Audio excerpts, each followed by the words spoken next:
बंदी छोड़ सतगुरु रामपाल जी परमेश्वर जी की जय हो। भाई और बहनों, धरती ऊपर स्वर्ग इस पुस्तक पर वीडियो बनाने की श्रृंखला जारी है। इसी श्रृंखला में आज हमारा ये तीसरे नंबर का वीडियो है। पिछले वीडियो में हमने देखा कि किस प्रकार से धरती के ऊपर स्वर्ग जैसा माहौल स्थापित किया जा सकता है, और जब तक स्वर्ग जैसा माहौल स्थापित नहीं होगा इस पृथ्वी पर शांति नहीं हो सकती। समय समय पर लाखों लोगों ने प्रयास किया लेकिन वे सफल नहीं हो पाए। लाखों राजाओं ने इस पृथ्वी पर राज्य किया। उन्होंने भी कोशिशें की कि युद्ध के द्वारा, लड़ाई झगड़ों के द्वारा अत्याचारी लोगों को समाप्त कर दिया जाए तो हो सकता है धरती पर स्वर्ग जैसा माहौल बन जाए। लेकिन लड़ाई झगड़े से, युद्ध से कभी भी शांति स्थापित नहीं हो सकती। उल्टा हाहाकार मच जाता है। उन राजाओं के प्रयत्नों से भी पृथ्वी पर स्वर्ग जैसा माहौल स्थापित नहीं हो पाया। उसके बाद अवतारों ने कोशिश की, पीर पैगंबरों ने कोशिश की। त्रेता युग में राम रावण युद्ध हुआ। रामचंद्र जी ने लाखों करोड़ों राक्षसों का वध किया। सोचा था अब ये पृथ्वी राक्षसों के अत्याचार से मुक्त हो जाएगी और शांति की स्थापना हो जाएगी, परंतु उनका वो प्रयास असफल रहा, क्योंकि लड़ाई झगड़े से कभी भी शांति स्थापित नहीं हो सकती। राम रावण युद्ध में करोड़ों लोग मारे गए। करोड़ों की संख्या में औरतें विधवा हुई। कई करोड़ों की संख्या में बच्चे अनाथ हुए, यतीम हुए। उनके सामने रोजी रोटी की समस्या पैदा हुई। बहुत सी माता बहनें अन्य लोगों की हवस का शिकार हुई, लेकिन शांति स्थापित नहीं हुई। उसके बाद द्वापर युग के अंत में महाभारत युद्ध हुआ। धर्म अधर्म की लड़ाई हुई। श्री कृष्ण जी ने सोचा था कि धरती पर शांति की स्थापना होगी, परंतु नहीं हुई। उस शांति स्थापना के चक्कर में जो युद्ध के माध्यम से, लड़ाई के माध्यम से श्री कृष्ण जी सोच रहे थे, खुद श्री कृष्ण जी का यादव कुल समाप्त हो गया। उनके खुद के बेटा बेटी, भाई बंधु, रिश्तेदार, पत्नियां, यहां तक कि खुद श्री कृष्ण जी भी समाप्त हो गए, परंतु शांति की स्थापना नहीं हो पाई। धरती पर स्वर्ग जैसा माहौल स्थापित नहीं हो पाया, क्योंकि लड़ाई झगड़ा, युद्ध शांति स्थापित करने का जरिया नहीं है। धरती पर स्वर्ग जैसा माहौल कब बनेगा, कैसे बनेगा? भाई और बहनों, इसकी जानकारी हमें ये पुस्तक दे रही है जिसका नाम है धरती ऊपर स्वर्ग। जब तक हम सत्संगी नहीं बनेंगे, घर घर में सत्संग नहीं होगा, जब तक हम अध्यात्म से नहीं जुड़ेंगे, हम पूर्ण तत्वदर्शी संत की शरण में आकर शास्त्र अनुकूल सत भक्ति नहीं करेंगे, तब तक भाइयों और बहनों धरती पर स्वर्ग जैसा माहौल स्थापित नहीं हो सकता। सतयुग, त्रेता, द्वापर और कलयुग लगभग 5,500 वर्ष बीत चुका है। शांति की बजाय उल्टी अशांति पैदा होती जा रही है। लेकिन अब इस समय, जिसको भक्ति युग कहते हैं, कलयुग की बिचली पीढ़ी का समय, इस समय भाइयों और बहनों अध्यात्म के बलबूते पर, शास्त्र अनुकूल सत भक्ति के बलबूते पर, सतगुरु रामपाल जी के अथक प्रयासों से, उनके आशीर्वाद से अब ये धरती स्वर्ग समान बनेगी। अब इस धरती पर हजारों वर्षों के लिए सतयुग जैसा माहौल कायम होगा। भारत विश्व गुरु बनेगा। भारत धर्म गुरु बनेगा। घर घर में भक्ति होगी। घर घर में धार्मिक अनुष्ठान होंगे। इंसान नेक नीति और ईमानदारी से अपना जीवन यापन करेंगे, अब यह धरती स्वर्ग समान बनेगी। तो इस पुस्तक के ऊपर 2 वीडियो बन चुके हैं, आज हमारा 3रे नंबर का वीडियो है। आगे ये पुस्तक हमें क्या कुछ विशेष जानकारी दे रही है।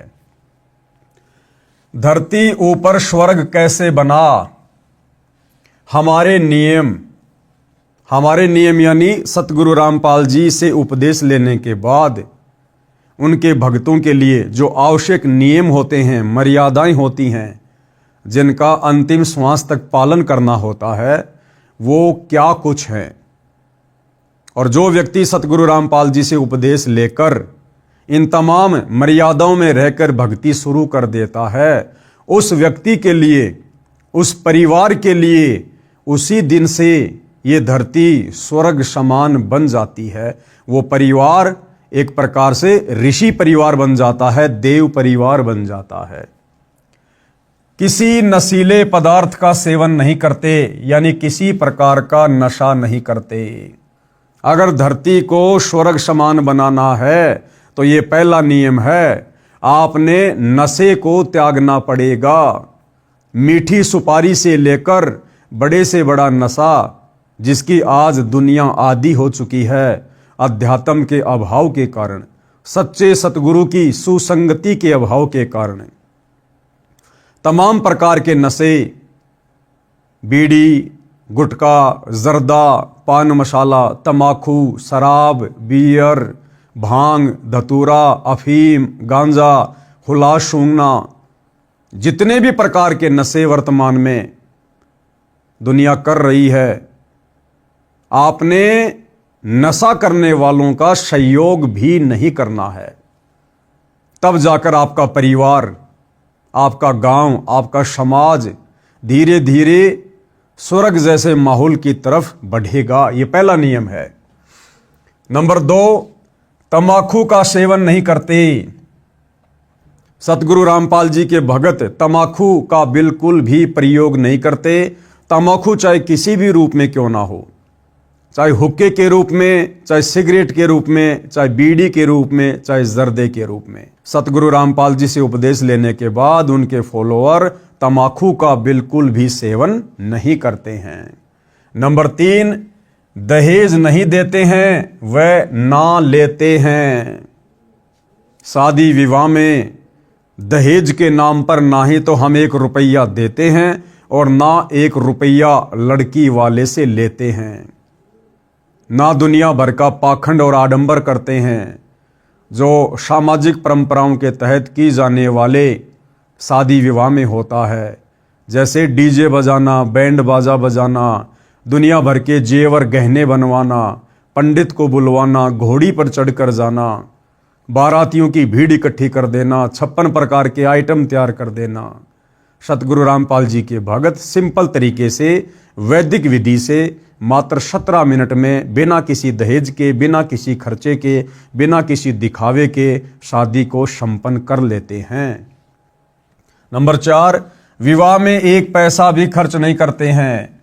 नंबर 5, चोरी, ठगी, जारी यानी पर स्त्री गमन से डरते हैं। परमात्मा कहते हैं, पर नारी को देखिए बहन बेटी के भाव, कहे कबीर काम नाश का यही सहज उपाव। जिस प्रकार हम एक परिवार में रहते हैं, हमारी बहन होती है, हमारी माँ होती है, और हमारे अंदर हमारी बहन, बेटी या माँ के प्रति किसी प्रकार से कोई गंदी नजर नहीं होती है। इसी प्रकार यदि धरती पर स्वर्ग जैसा माहौल स्थापित करना है तो हमने पर स्त्री को उम्र के अनुसार बहन, बेटी या माँ की दृष्टि से देखना पड़ेगा।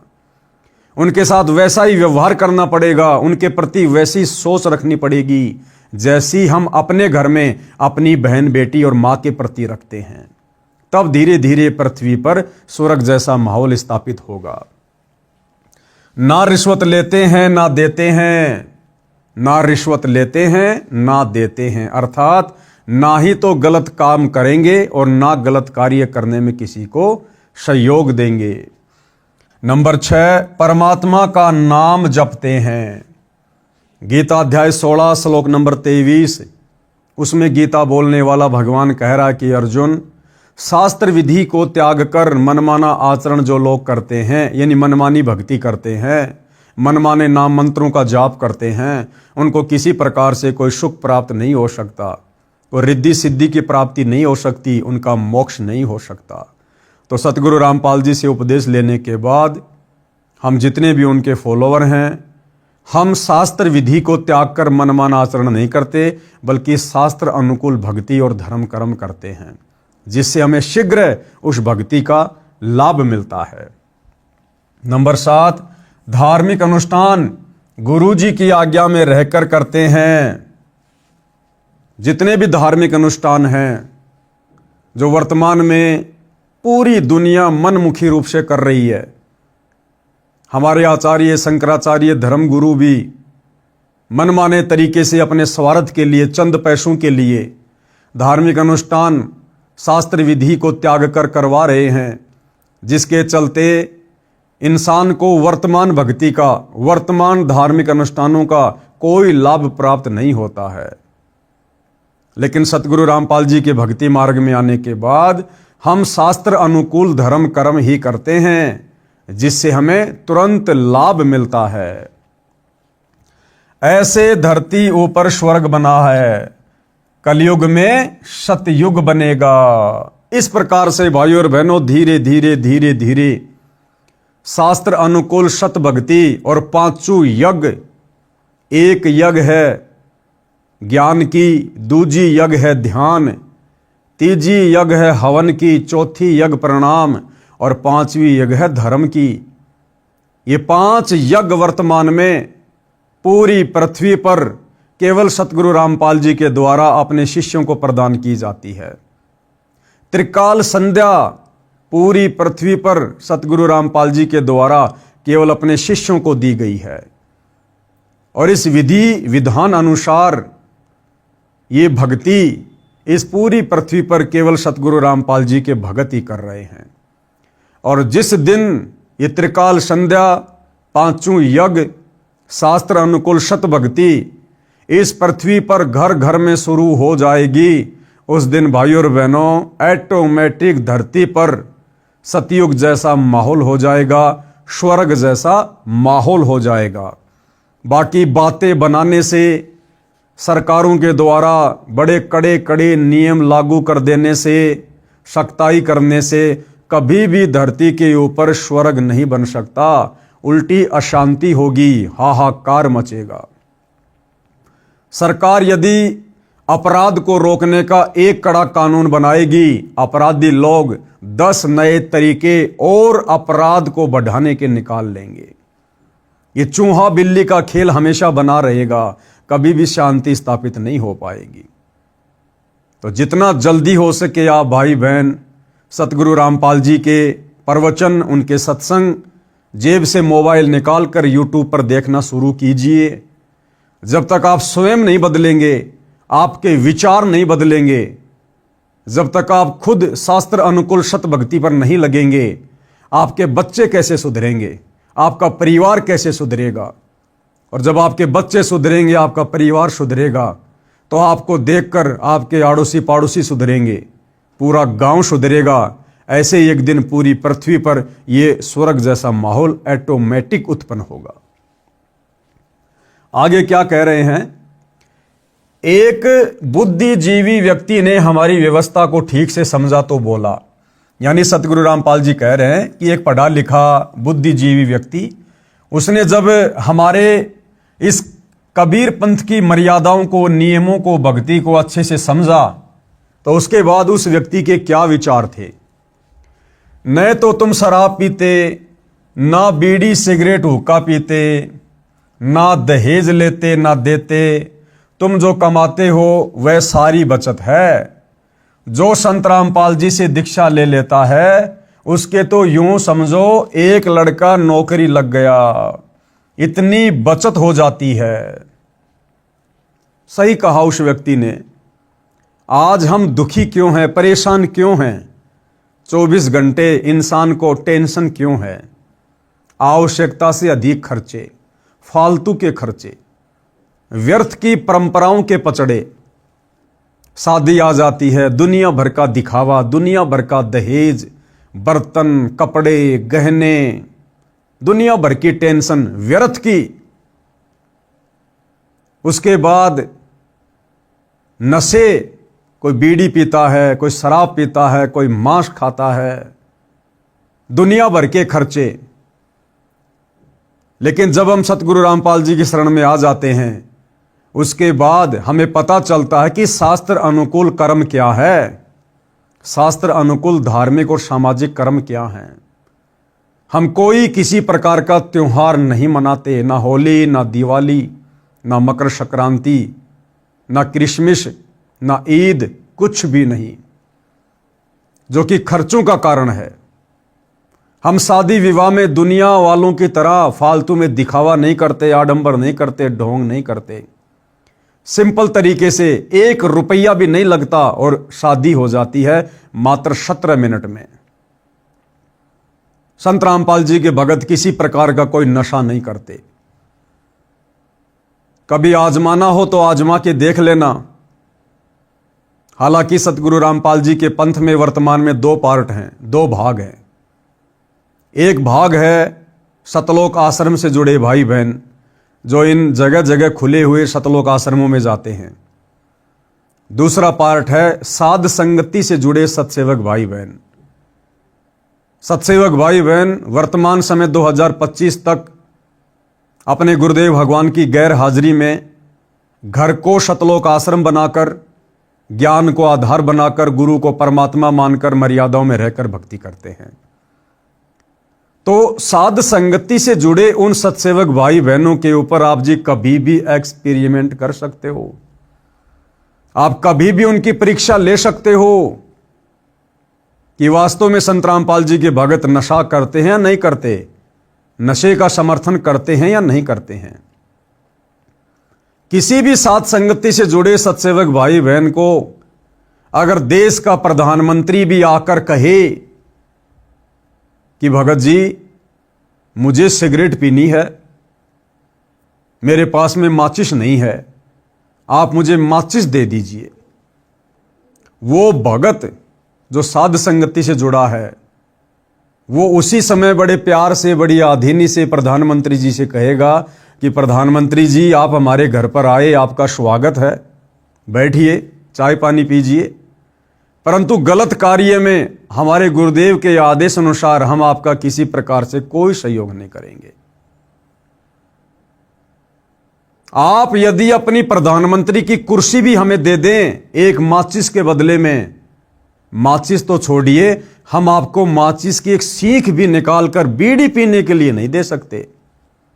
हाँ, आपको खाना बनाना है, दूध गर्म करना है, शौक से लीजिए, हम कर देंगे आपका दूध गर्म, नो प्रॉब्लम। परंतु बुराइयों में सहयोग के लिए हम आपका 1% भी सहयोग नहीं करेंगे।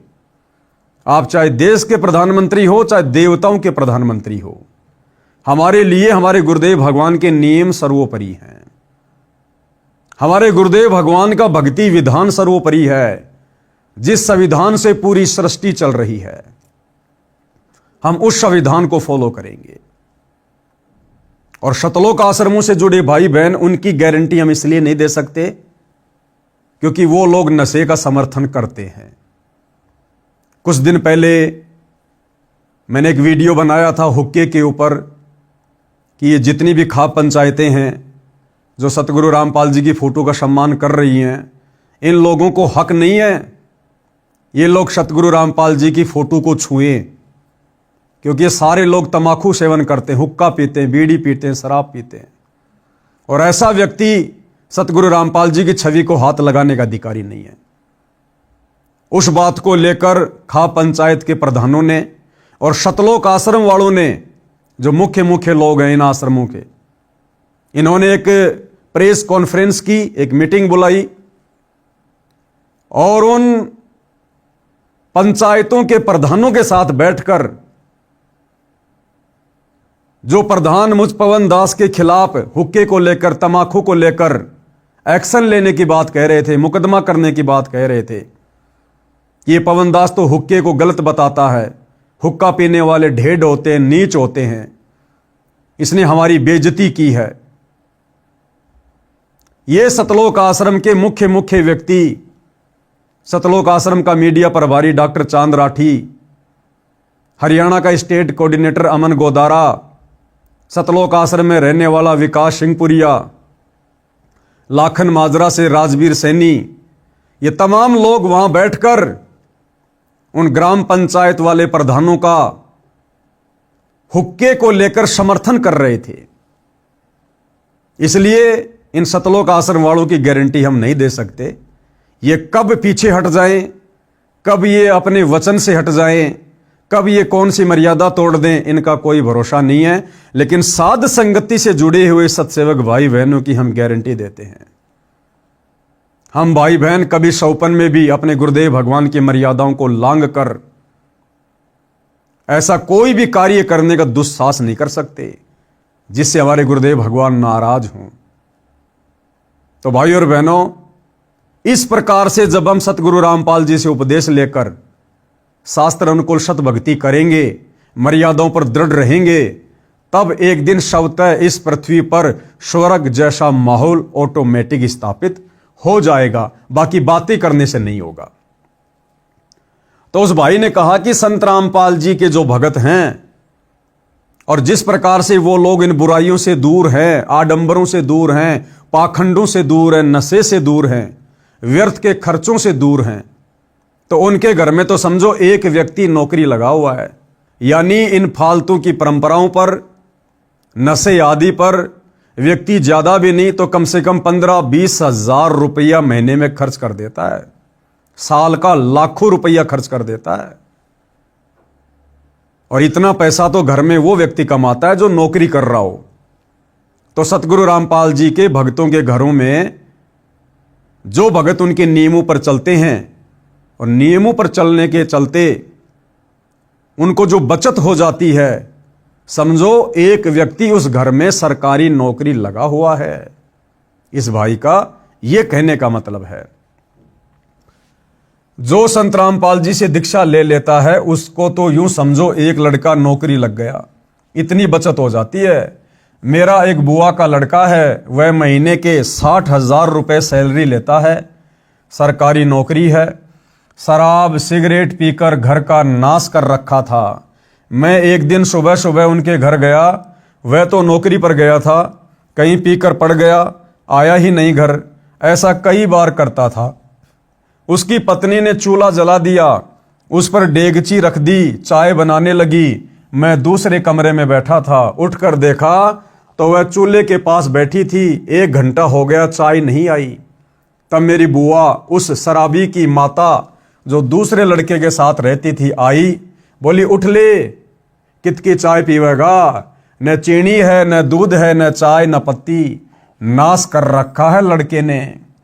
मैं दूसरी बुआ के लड़के के घर गया, वहां चाय पी, कुछ सामान दुकान से खरीद कर उसके घर डालकर आया। उसकी पत्नी रो रही थी, मैं चला गया। 6 महीने बाद फिर जाना हो गया।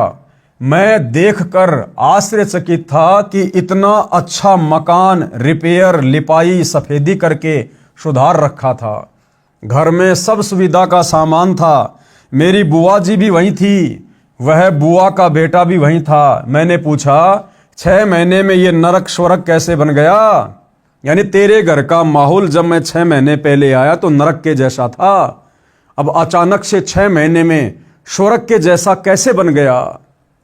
क्योंकि उसने सतगुरु रामपाल जी के ज्ञान को समझकर उनसे उपदेश ले लिया था और तमाम प्रकार की बुराइयों से अपना पीछा छुड़वा लिया था। और 60,000 रुपये महीने का कमाते कमाते जिस घर में बच्चों को खाने के लिए अच्छे से भोजन भी नहीं मिलता था, पहनने के लिए कपड़े भी नहीं मिलते थे, अब उस व्यक्ति की पूरी सैलरी 60,000 रुपये उस घर में बचत के रूप में आने लगी। बचत के रूप में जो वो नशे में बर्बाद किया करता था। उस भाई ने बताया कि इस गांव में संत रामपाल जी सत्संग करने आए थे। रात्रि 9 बजे का समय था। मैं ड्यूटी से आया, घर पर कोई नहीं था। मुझे पता चला सत्संग में गए हैं। मैं गया तो था अपनी पत्नी को बुलाने, जो बच्चों समेत सत्संग में गई थी। उस दिन कहीं से पीने का जुगाड़ बना नहीं। मैंने भी सत्संग सुना तो मेरी आंखें खुल गई, सारा सत्संग जैसे मेरे ऊपर था। यानी उस दिन अंतर्यामी सतगुरु रामपाल जी उस आत्मा को अपनी शरण में लेने के लिए नशे के ऊपर ही सत्संग कर रहे थे कि भाई नशा तो नाश की जड़ है। नशे ने केवल परिवारों को उजाड़ा है, कभी बसाया नहीं है। और नशेड़ी व्यक्ति के बच्चों पर, उसकी जवान बेटी पर, उसकी स्त्री पर दूसरों की नजर रहती है। घर में कभी शांति नहीं रहती, उसके बच्चे बिगड़ जाते हैं संस्कार के अभाव में। सारा का सारा सत्संग गुरुदेव ने उस दिन नशे के ऊपर किया, क्योंकि उस नशेड़ी आत्मा को परमात्मा ने अपनी शरण में लेना था। गुरु जी को पता भी नहीं था मैं कौन हूं। हालांकि ये उनकी सोच है जो कह रहे हैं कि गुरु जी को पता भी नहीं था कि मैं कौन हूं, लेकिन वे तो अंतर्यामी हैं, जानी जान है, घट घट की जानते हैं। चीटी पायल बाजे पैर, साहिब सुनता है सब लहर। तो गुरुदेव को तो पता था कि वो आत्मा आ रही है जिस आत्मा को काल ने बुरी तरह से बिगाड़ रखा है। गुरु जी को पता भी नहीं था मैं कौन हूं। मैंने उसी दिन नाम ले लिया, सब बीड़ी शराब वाहियात का खर्च बंद कर दिया। जो कमाता हूं सारी बचत है, न रिश्वत लेने की आवश्यकता, न कंपनी में ओवर टाइम करना।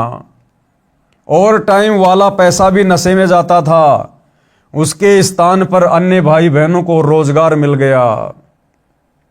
अब एक चीज का हमें थोड़ा ध्यान देना होगा भाई और बहनों, क्योंकि हमने इन पुस्तकों को पढ़कर शिक्षा ग्रहण करनी है। यहां क्या लिखा गया है? नए कंपनी में ओवर टाइम करना। वो ओवर टाइम क्यों किया करता था? क्योंकि वो नशे का आदी था, गलत बुराइयों में पड़ा हुआ था, इसलिए ओवर टाइम भी किया करता था। अब जब हम सतगुरु रामपाल जी से उपदेश ले लेते हैं तो भाई और बहनों, नशा हम नहीं करेंगे, गलत काम हम नहीं करेंगे, परमात्मा का आशीर्वाद हमारे परिवार पर रहेगा, कमी किसी चीज की होगी नहीं, आवश्यकता के अनुसार परमात्मा हमारी मदद करेगा, अनावश्यक वस्तुओं की हमें जरूरत नहीं। फिर भला भगत को ओवर टाइम करने की क्या जरूरत है? दिन रात काम धंधे में पड़े रहने की क्या जरूरत है? पहले जब हम ओवर टाइम किया करते थे उस समय हमें ज्ञान नहीं था, हमें नहीं पता था कि समय का, श्वासों का सदुपयोग कैसे करना चाहिए। नाम दीक्षा से पहले हमारी एक ही सोच थी कि जिसके पास जितना ज्यादा पैसा होगा समाज में उसकी इतनी इज्जत होगी। पैसा है तो सब कुछ है, वरना कुछ भी नहीं है। लेकिन उपदेश लेने के बाद हमें पता चला कि जिसके घर में भक्ति है तो सब कुछ है, जिसके परिवार पर सतगुरु का आशीर्वाद है तो सब कुछ है, जिसके पास सतगुरु का सतनाम है, नाम है, शरण है, तो समझो दुनिया का सबसे बड़ा धन उसके पास है। कबीरा सब जग निर्धना, धनवंता ना कोई, धनवंता सो जानिए जिसके पास राम नाम धन होए। तो सबसे बड़ा धन है सतगुरु का ज्ञान, सतगुरु का नाम, सतगुरु का आशीर्वाद। तो अब हम भगत भाई बहनों ने ज्यादा से ज्यादा समय सतगुरुदेव भगवान की भक्ति में व्यतीत करना है, सत्संग सुनने में, सुमरण करने में व्यतीत करना है। इसलिए नाम उपदेश लेने के बाद हमने ओवर टाइम करने की कोई आवश्यकता नहीं पड़नी चाहिए। वो ओवर टाइम का समय अब हम परमात्मा की भक्ति में, सुमरण करने में, या सत्संग में, या फिर सेवा करने में लगाएंगे, जिसका प्रतिफल हमें उस ओवर टाइम के बदौलत कई संख्यों गुणा ज्यादा मिलेगा परमेश्वर के दरबार में। क्योंकि नाम उपदेश लेने के बाद हमारा एक अकाउंट खुल जाता है, भक्ति वाला अकाउंट है। हम जो भी दान धर्म सुमरण सत्संग सुनते हैं, अच्छे कर्म करते हैं, धार्मिक अनुष्ठान करते हैं, हमारे भक्ति वाले खाते में वो हमारा भक्ति धन सूक्ष्म रूप में जमा होता रहता है। आप और हमें उसकी भनक भी नहीं है, लेकिन परमात्मा का सिस्टम ऑटोमेटिक है, ऑटोमेटिक सिस्टम है हमारा। जिस प्रकार हम किसी फैक्ट्री में काम करते हैं और हम जितना काम करेंगे, जितना ओवर टाइम करेंगे, या जिस दिन हम फैक्ट्री में नहीं आएंगे वो सारा का सारा जो कैलकुलेशन होता है ऑटोमेटिक जुड़कर और महीने में हमारी सैलरी बन जाती है और उसी हिसाब से फिर उसको महीने में सैलरी मिलती है। तो ये भक्ति रूपी अकाउंट जो सतगुरुदेव ने सूक्ष्म रूप से खोल रखा है, ये ऑटोमेटिक हम जैसा भी करेंगे, जैसे भी हमारे भाव होंगे, श्रद्धा होगी, दान धर्म की रुचि होगी, सत्संग सुनते हैं, सुमरण करते हैं, पांचों यज्ञ करते हैं, ऑटोमेटिक हमारा भक्ति धन सूक्ष्म अकाउंट में ऐड होता रहता है जो हमें दिखाई नहीं देता। जिस प्रकार एक मोबाइल से दूसरे मोबाइल में लाखों करोड़ों रुपया सेकंडों में ट्रांजैक्शन हो जाता है, लेकिन एक मोबाइल से दूसरे मोबाइल में जाते हुए वो पैसा नहीं दिखाई देता। इसी प्रकार जो भी हम भक्ति मार्ग पर करते हैं ऑटोमेटिक हमारी भक्ति वाले खाते में वो जमा होता रहता है। तो सतगुरु रामपाल जी के भक्तों ने उपदेश लेने के बाद ओवर टाइम के चक्कर में नहीं पड़ना चाहिए। ओवर टाइम वाला पैसा भी नशे में जाता था, उसके स्थान पर अन्य भाई बहनों को रोजगार मिल गया, ऋषि जैसा जीवन बन गया। मैं बोला कि खर्च करने की जगह ही नहीं बचती, सब बकवास छूट जाती है। मेरी बुआ के बेटे का घर नरक से स्वर्ग बना मेरी आंखों के सामने है। तो इस प्रकार से भाई और बहनों पृथ्वी का माहौल बदलता है और बदल रहा है। लड़ाई झगड़ों से, युद्ध से, मारकाट से, सख्त कानून बना देने से हम कभी भी धरती को स्वर्ग समान नहीं बना सकते। जब तक हमारी सोच नहीं बदलेगी, हमारे विचार नहीं बदलेंगे, जब तक हम पाप करने से नहीं डरेंगे, बुराइयों से नहीं डरेंगे, तब तक धरती स्वर्ग समान नहीं बन सकती। और ये सब कुछ होगा सत्संग सुनने से, सच्चे सतगुरु की शरण में आकर सत भक्ति करने से, उनके आशीर्वाद से सब कुछ परिवर्तन होगा। केवल कड़े कड़े नियम बना देने से, सरकारों के द्वारा शक्ति कर देने से कभी भी पृथ्वी पर स्वर्ग जैसा माहौल नहीं बनता। प्रश्न फिर आगे किसी ने प्रश्न किया, आप श्रृंगार करना भी बंद करते हो? आभूषण तो स्त्री की शोभा होती है, इज्जतदार व धनवान के घर की बहू बेटी की तो इसी से गरिमा बनती है। ये आपका असूल यानी नियम कुछ जचा नहीं। क्या सवाल किया कि जी आपके मार्ग में, आपके पंथ में जो भगत उपदेश ले लेता है, उसके बाद आपके नियम अनुसार वो माता बहनें सोने चांदी के या आर्टिफिशियल नकली किसी प्रकार के गहने नहीं पहनती हैं। जो पुरुष भगत होते हैं वो कोई भी सोने चांदी की चैन या सोने चांदी की अंगूठी वगैरह कुछ नहीं पहनते हैं, ना कोई तड़कीले भड़कीले छोटे छाटे कपड़े पहनते हैं, ना कोई जींस वगैरह पहनते हैं, ना कोई टाइट टी शर्ट पहनते हैं। तो ये सब कुछ क्या, ये गहने वाने पहनना, बढ़िया बढ़िया कपड़े पहनना, ये तो धनवान और इज्जतदार लोगों की पहचान होती है। तो आपका ये नियम हमें कुछ समझ में नहीं आया। तो गुरुदेव भगवान ने उस भोली आत्मा को क्या जवाब दिया? उत्तर, इसका लाभ कोई नहीं और हानि भयंकर है। हम शास्त्रों को आधार मानकर अपनी सब क्रिया करते हैं, जैसे पूर्व में भी बताया था। और सुनो, अब गुरुदेव महाभारत की कथा सुनाकर उस नादान व्यक्ति की शंका का समाधान कर रहे हैं कि भाई ये सोना क्या है, ये सोने चांदी के गहने क्या हैं, और सोने चांदी के गहने आप और हमने धारण क्यों नहीं करने चाहिए? इसका एक शास्त्रीय रीजन है। महाभारत का प्रकरण है, राजा परीक्षित से जुड़ी हुई कथा है। और इस कथा से उन तमाम भगत भाई बहनों ने भी शिक्षा लेनी है। और इस कथा को सुनकर आज से ही किसी भी प्रकार के गहने, चाहे सोने के हों, चांदी के हों, आर्टिफिशियल हों, पहनने छोड़ देने हैं। यदि आपने अपनी भक्ति सफल करनी है, यदि आपने इसी कलयुग की पिछली पीढ़ी में सतगुरु के रहते सहते मोक्ष प्राप्त करना है तो सोना क्यों नहीं पहनना चाहिए? महाभारत में कथा है जो इस प्रकार है। राजा परीक्षित के समय उसके राज्य में बहुत सारी अप्रिय घटनाएं घटित होने लगी।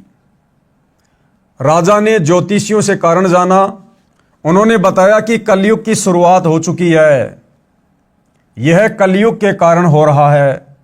राजा ने पंडितों से समाधान पूछा तो बताया, हम कलयुग को कील देंगे यानी बांध देंगे, हम उसका अनुष्ठान जानते हैं।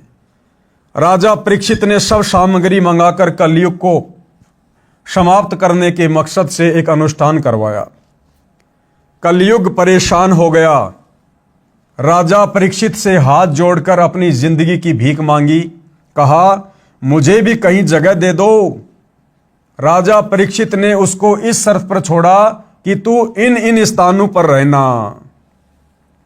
जब कलयुग का प्रभाव द्वापर युग के अंत में बहुत ज्यादा बढ़ने लगा तो राजा परीक्षित ने अपने धर्म गुरुओं से, ऋषि मुनियों से इसका समाधान चाहा। तो ऋषि मुनियों ने कहा, जी चाहे कितनी बड़ी आपत्ति हो, कितनी बड़ी समस्या हो, भक्ति से दूर होती है। और काल के साथ तो कोई लड़ाई झगड़ा भी नहीं किया जा सकता कि हम उसको तीर से मार देंगे, तलवारों से काट देंगे।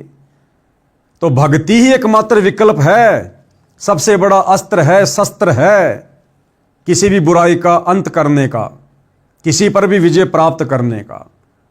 तो ऋषि मुनियों ने कहा कि महाराज जी धार्मिक अनुष्ठान करवाओ, धार्मिक अनुष्ठान से वो काल बंध जाएगा, विवश हो जाएगा, निष्क्रिय हो जाएगा। और राजा परीक्षित ने ऐसा ही किया, धर्म कर्म बहुत तेज कर दिया, सबसे करवाना शुरू करवा दिया। उसके बाद वो कलयुग दुखी हो गया और कलयुग ने हाथ जोड़कर राजा परीक्षित से कहा कि महाराज मुझे भी तो कहीं रहने की जगह दो, क्योंकि ये कलयुग शुरू हो रहा है और इस कलयुग में मैंने धरती पर आना ही आना है। महाराज यदि आप इसी प्रकार से धार्मिक अनुष्ठान करवाते रहे तो मेरे लिए तो कहीं कोई जगह नहीं बचेगी, तो मुझे भी कहीं रहने की जगह दो। तो राजा परीक्षित ने उसे कहां कहां निवास करने की इजाजत दी, कलयुग यानी काल को। तो काल इस पृथ्वी पर किन किन जगहों पर निवास करता है, किन किन धातुओं में निवास करता है। सबसे पहला शराब सेवन करने वालों के पास। तो राजा परीक्षित ने क्या कहा कि हे कलयुग, हे काल, अगर तुझे मेरे राज्य में रहना है, इस पृथ्वी पर रहना है, तो तू कहां रह सकता है? जहां पर लोग शराब का सेवन करते हैं, जहां पर शराब बनाई जाती है, जिस घर में शराब का सेवन होता है, जो व्यक्ति शराब का सेवन करता है, तू वहां पर निवास कर सकता है। तो भाई और बहनों, जिस परिवार में कोई व्यक्ति शराब पीता है या शराब का ठेका है, शराब की फैक्ट्री है, वहां पर साक्षात काल बैठा हुआ। काल कभी भी कोई भी अप्रिय घटना उन जगहों पर घटित हो सकती है, क्योंकि शराब पीने के बाद इंसान मति भ्रष्ट हो जाता है, राक्षस हो जाता है इंसान। परमात्मा कहते हैं, मांस खाए वो ढेढ़ सब और मद पीवे सो नीच। मद यानी शराब, शराब पीने वाला नीच होता है। मांस खाए वो ढेढ़ सब और मद पीवे सो नीच, और कुल की दुर्मति पर हरे भाई राम कहे सो ऊंच। तो सबसे पहले काल कहां निवास करता है? शराब सेवन करने वालों के पास। इसलिए सतगुरु रामपाल जी का नियम है कि उनसे उपदेश लेने के बाद उनका कोई भी भगत खुद तो शराब पिएगा नहीं, शराब पीने वालों का सहयोग भी नहीं करेगा। ना शराब के लिए पैसा देना, ना किसी को शराब खरीद कर लाकर देना। ये नियम है सतगुरु रामपाल जी का। नंबर 2, जहां पर काल निवास करता है, स्वर्ण यानी गोल्ड यानी सोना।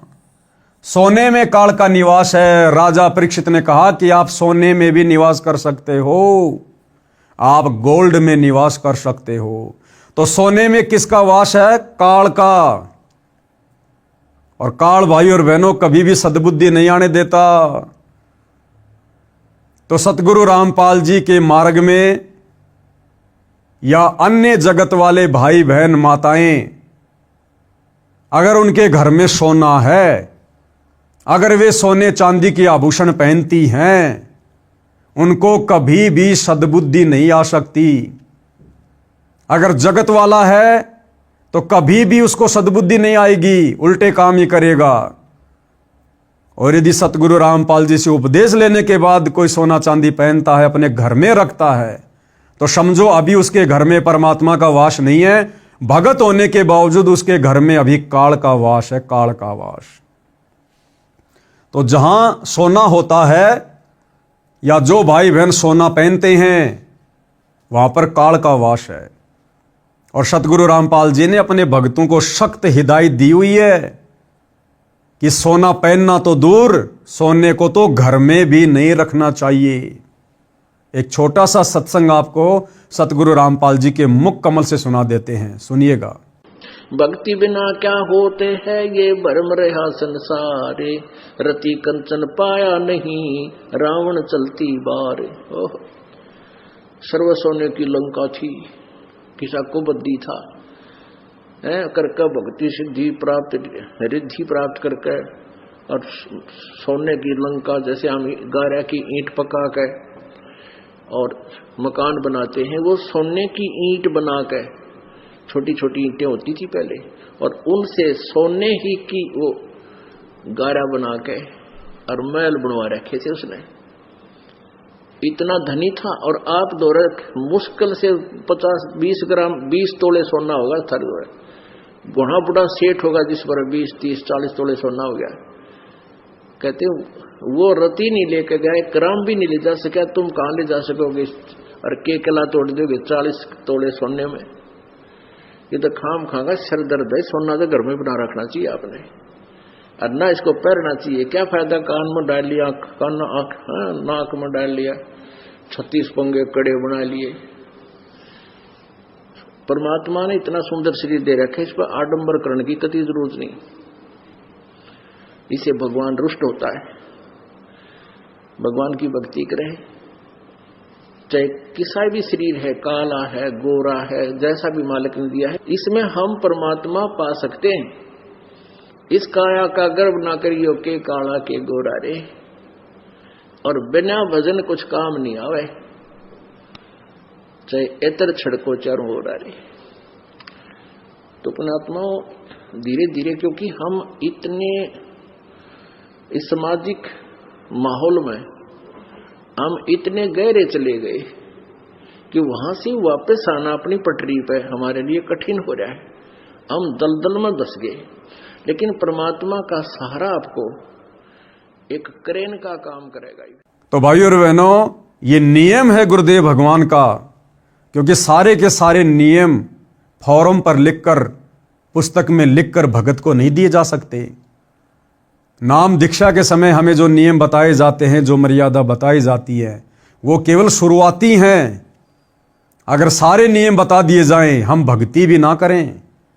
इसलिए हमारी छोटी बुद्धि को देखते हुए सतगुरु ने केवल भक्ति को शुरू करवाने के लिए छोटे मोटे नियम ही हमें दिए फॉर्म पर लिखकर। फिर सतगुरु ने बताया कि बच्चों, जब तुम सत्संग सुनोगे, सत्संग के माध्यम से फिर तुम्हें नियम और मर्यादाओं का पता चलेगा, और जब तुम तमाम प्रकार की नियम और मर्यादाओं को निभाओगे, तब तुम्हारी भक्ति सही प्रकार से सफल होगी। तो सतगुरु रामपाल जी के भक्तों ने यदि सफल करनी है भक्ति और प्राप्त करना है मोक्ष, तो भाई सोना चांदी पहनना तो दूर, सोना चांदी भगत के घर में भी नहीं रहना चाहिए। मान लीजिए कुछ माता बहनें ऐसी हैं जो अपने सास ससुर के पराधीन है, माता पिता के पराधीन है, अपने पति के पराधीन है, और वो कहती है कि हम सोना बेच नहीं सकते। कोई बात नहीं, अगर आपके घर के मुखिया, आपके सास ससुर, आपके पति अगर सोना बेचने नहीं देते हैं, तो कम से कम आपने तो सोना पहनना छोड़ना ही पड़ेगा। उसके लिए चाहे आपको सास ससुर की मार खानी पड़े, चाहे अपने पति की मार खानी पड़े। अगर गुरु वचन निभाना है, भक्ति सफल करनी है, तो भाई संघर्ष करना पड़ेगा। काल आपको इतनी आसानी से मर्यादाओं में रहकर भक्ति नहीं करने देगा। यदि आप सोना बेच नहीं सकती हैं, तो आपने सोने को पहनना छोड़ना पड़ेगा। और यदि आप परिवार की मुखिया हैं, आपके ऊपर किसी का कोई दबाव नहीं है, कोई प्रेशर नहीं है, तो ऐसे में ना आपने सोना पहनना है और ना आपने सोना अपने घर में रखना है। सोने को बेचकर आप परमात्मा की सेवा में लगा सकती हैं। सोने को बेचकर आप परिवार की आवश्यकता का सामान खरीद सकती हैं, बच्चों की स्कूल की फीस भर सकती हैं, उनके कपड़े ला सकती हैं, जो मर्जी वो पैसा फिर आप अपने घर में प्रयोग कीजिएगा, लेकिन सोना पहनना नहीं है। नंबर 3, जुआ खेल में जहां पर जुआ खेला जाता है वहां पर काल का प्रवेश है। इसलिए सतगुरु रामपाल जी के भक्ति मार्ग में जुआ तो छोड़ो, ताश खेलना, और यदि ताश कोई खेल रहा है उनके पास में खड़े होकर या बैठकर देखना भी सख्त मना है। ना जाने कब किस बात को लेकर उन काल प्रेरित लोगों में झगड़ा हो जाए, गाली गलोच हो जाए, किसी की मृत्यु हो जाए, और आप वहां बैठे थे, ताश देख रहे थे, आपको गवाह के रूप में पेश कर दिया जाएगा। इसलिए सतगुरु रामपाल जी के भक्तों ने, चाहे कोई जुआ खेल रहा है, चाहे कोई सट्टा लगा रहा है, चाहे कोई ताश खेल रहा है, आप और हमने खेलना तो बहुत दूर की बात है, हमने वहां बैठना भी नहीं है। यह सतगुरु का वचन है, वहां बैठने मात्र से सतगुरु का वचन टूटेगा, और सतगुरु का वचन टूट गया फिर हमारे पास में भला रह क्या गया। इतनी सावधानी हमने बरतनी है। नंबर 4, जहां पर काल का वास है, वैश्याओं के पास, जहां पर वैश्यावर्ती का धंधा होता है या जो व्यक्ति वैश्यावर्ती का धंधा करवाता है, ऐसी जगहों पर जाना, ऐसे व्यक्तियों के पास में बैठना सतगुरु रामपाल जी के पंथ में बिल्कुल निषेध है, मना है, क्योंकि इन तमाम प्रकार की जगहों पर काल प्रवेश करता है। तो जो भाई ये कह रहा था ना कि सोना चांदी पहनना तो धनवान घरों की बहन बेटियों की गरिमा होती है, भाई चाहे सोना पहनो, चाहे चांदी पहनो, जो मर्जी पहनो, बहन पहनो, भाई पहनो, सतगुरु रामपाल जी किसी का हाथ पकड़ने वाले नहीं हैं, केवल समझा सकते हैं, बता सकते हैं, और फिर आने वाले समय में उसके जो दुष्परिणाम होंगे वो फिर आपने स्वयं ही भुगतने पड़ेंगे। इसलिए समझदार भगत, समझदार व्यक्ति इस प्रकार की आपत्ति को कभी भी मोल नहीं लेगा, और इन तमाम प्रकार की बुराइयों से और जिन जगहों पर ये बुराइयां पनपती हैं, इन जगहों से दूर ही रहेगा। एक दिन राजा परीक्षित शिकार करने के लिए वन में गया, जंगल में गहरा चला गया, रास्ता भूल गया। राजा ने सिर के ऊपर सोने का मुकुट पहना था। कलयुग मक्खी बनकर राजा के सोने के मुकुट पर बैठ गया, क्योंकि आदेश तो राजा ने दिया था सोने में वास करने का। तो कलयुग यानी काल मक्खी बनकर राजा के सोने के मुकुट पर बैठ गया, और जैसे ही कलयुग बैठा राजा की बुद्धि भ्रष्ट हो गई, और राजा को क्या दुर्बुद्धि सूझी। एक ऋषि साधना कर रहा था, राजा ने आवाज लगाई कि ऋषि जी मैं मार्ग भूल गया हूं, मुझे मार्ग बता। ऋषि साधना में व्यस्त था, कोई उत्तर नहीं दिया। कई बार ऐसे ही कहा परंतु उत्तर नहीं मिला। कलयुग ने राजा की बुद्धि भ्रष्ट कर दी। राजा को अभिमान हुआ कि मैं राजा हूं और यह एक सामान्य व्यक्ति मेरा अनादर करके अपमान कर रहा है। अहंकार व्याप्त हो गया राजा परीक्षित में, जबकि राजा परीक्षित तो ऋषि मुनियों का, साधु संतों का बहुत ज्यादा आदर सत्कार किया करते थे, परंतु सोने के मुकुट में काल बैठ गया। चाहे सोने का मुकुट हो, चाहे सोने चांदी की अंगूठी हो, चाहे चैन हो, चाहे नाक का कांटा हो, चाहे कान की बाली हो, कुछ भी हो, चाहे 1 ग्राम हो, चाहे 1 किलो का मुकुट हो, सोना सोना ही है, चांदी चांदी ही है। आभूषण हमने धारण करने ही नहीं है। कलयुग के प्रभाववश होकर राजा ने एक मरा हुआ सर्प, जो उसने ऋषि की कुटिया की ओर आते समय कुटिया से थोड़ी दूरी पर देखा था, उसे तीर में टांग कर लाया, ऋषि जी के गले में मरा हुआ सांप डाल दिया और चला गया। उस ऋषि के बच्चे को, जो खेलने दूर ऋषि बच्चों के साथ गया हुआ था, बताया कि आपके पिताजी के गले में राजा परीक्षित ने मरा हुआ सांप डाला है। लड़का कुटिया पर आया और पिता के गले से सर्प उतारा और राजा परीक्षित को श्राप दे दिया कि राजा परीक्षित, तेरे को आज से 7 दिन बाद तक्षक सर्प डसेगा, तेरी मृत्यु हो जाए। 7 दिन के बाद राजा परीक्षित को तक्षक सर्प ने डसा और मृत्यु हो गई। इससे स्पष्ट है कि जिसके घर में वह शरीर पर सोना है उस पर कलयुग का दुष्प्रभाव रहता है, जो परेशानी का कारण बनता है। अब भाइयों और बहनों, ये कथाएं सतगुरु रामपाल जी महाराज कोई 1-2 वर्ष से नहीं सुना रहे। इस प्रकार की पुस्तकें लिख लिख कर समाज को और भगत समाज को शिक्षाएं 1 या 2 वर्षों से नहीं दे रहे। सन 1994 से सतगुरु रामपाल जी अपने भक्तों को इन कथाओं के माध्यम से ये शिक्षा देते आ रहे हैं कि बच्चों, आपने सोने चांदी के आभूषण धारण नहीं करने, सोना चांदी आपने घर में भी नहीं रखना है। लेकिन भाइयों और बहनों, बड़ी विडंबना की बात है, सैकड़ों किलोमीटर दूर से जो लोग संत रामपाल जी के सत्संग सुनने आते हैं, उन्होंने अपने गुरु के ज्ञान को आधार बनाकर सोने चांदी को घर से निकाल फेंका, अपने शरीर से सोना चांदी उतार दिया है। परंतु सतगुरु रामपाल जी का कलयुगी परिवार, उनकी कलयुगी धर्मपत्नी अनारो देवी, संत रामपाल जी की कलयुगी बेटी मंजू देवी और मंजू देवी की बेटियां आज भी सोने चांदी के आभूषण अपने शरीर पर धारण करती हैं 2025 तक। जबकि साध संगति से जुड़े हुए सत्सेवक भाई बहन इस बुराई को कब से छोड़ चुके हैं। शुरुआत में संघर्ष करना पड़ा, अपने पति की मार खानी पड़ी, सास ससुर की डांट खानी पड़ी, लेकिन उन आत्माओं ने गुरु वचन को सर्वोपरि रखा और उन आत्माओं ने जो साध संगति से जुड़ी हुई है, उन माता बहनों ने आज अपने शरीर से सोना चांदी दूर फेंक दिया है। परंतु सतगुरु रामपाल जी का परिवार आज वर्तमान 2025 तक भी इस काल को, इस कलयुग को अपने शरीर पर धारण किए बैठा है। अब जब सतगुरु रामपाल जी का परिवार ही सोना चांदी नहीं छोड़ रहा, पहनना नहीं छोड़ रहा, तो बाकी संगत को ये लोग किस मुंह से बोल सकते हैं। और संगत तो हमेशा भेड़ चाल में चलती है, तो शतलोक आश्रमों से जुड़ी हुई संगत भी ज्यादातर आज भी सोना चांदी अपने शरीर पर धारण करती है। इसलिए मैंने पहले कहा था कि मैं केवल अपने सत्सेवक भाई बहनों की गारंटी दे सकता हूं नियम और मर्यादाओं को लेकर, लेकिन शतलोक आश्रमों से जुड़े हुए भाई बहनों की गारंटी नहीं दी जा सकती।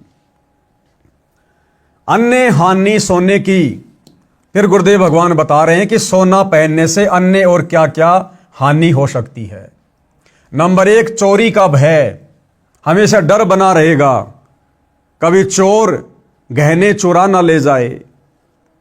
माता बहन कहीं यात्रा कर रही हैं, बस या ट्रेन की खिड़की के पास बैठी हैं, उनके कान में बड़े बड़े सोने के कुंडल हैं, अचानक से कोई मनचला व्यक्ति खिड़की में हाथ देकर उंगली फंसाकर उस सोने या चांदी के बाले में खींच लेता है।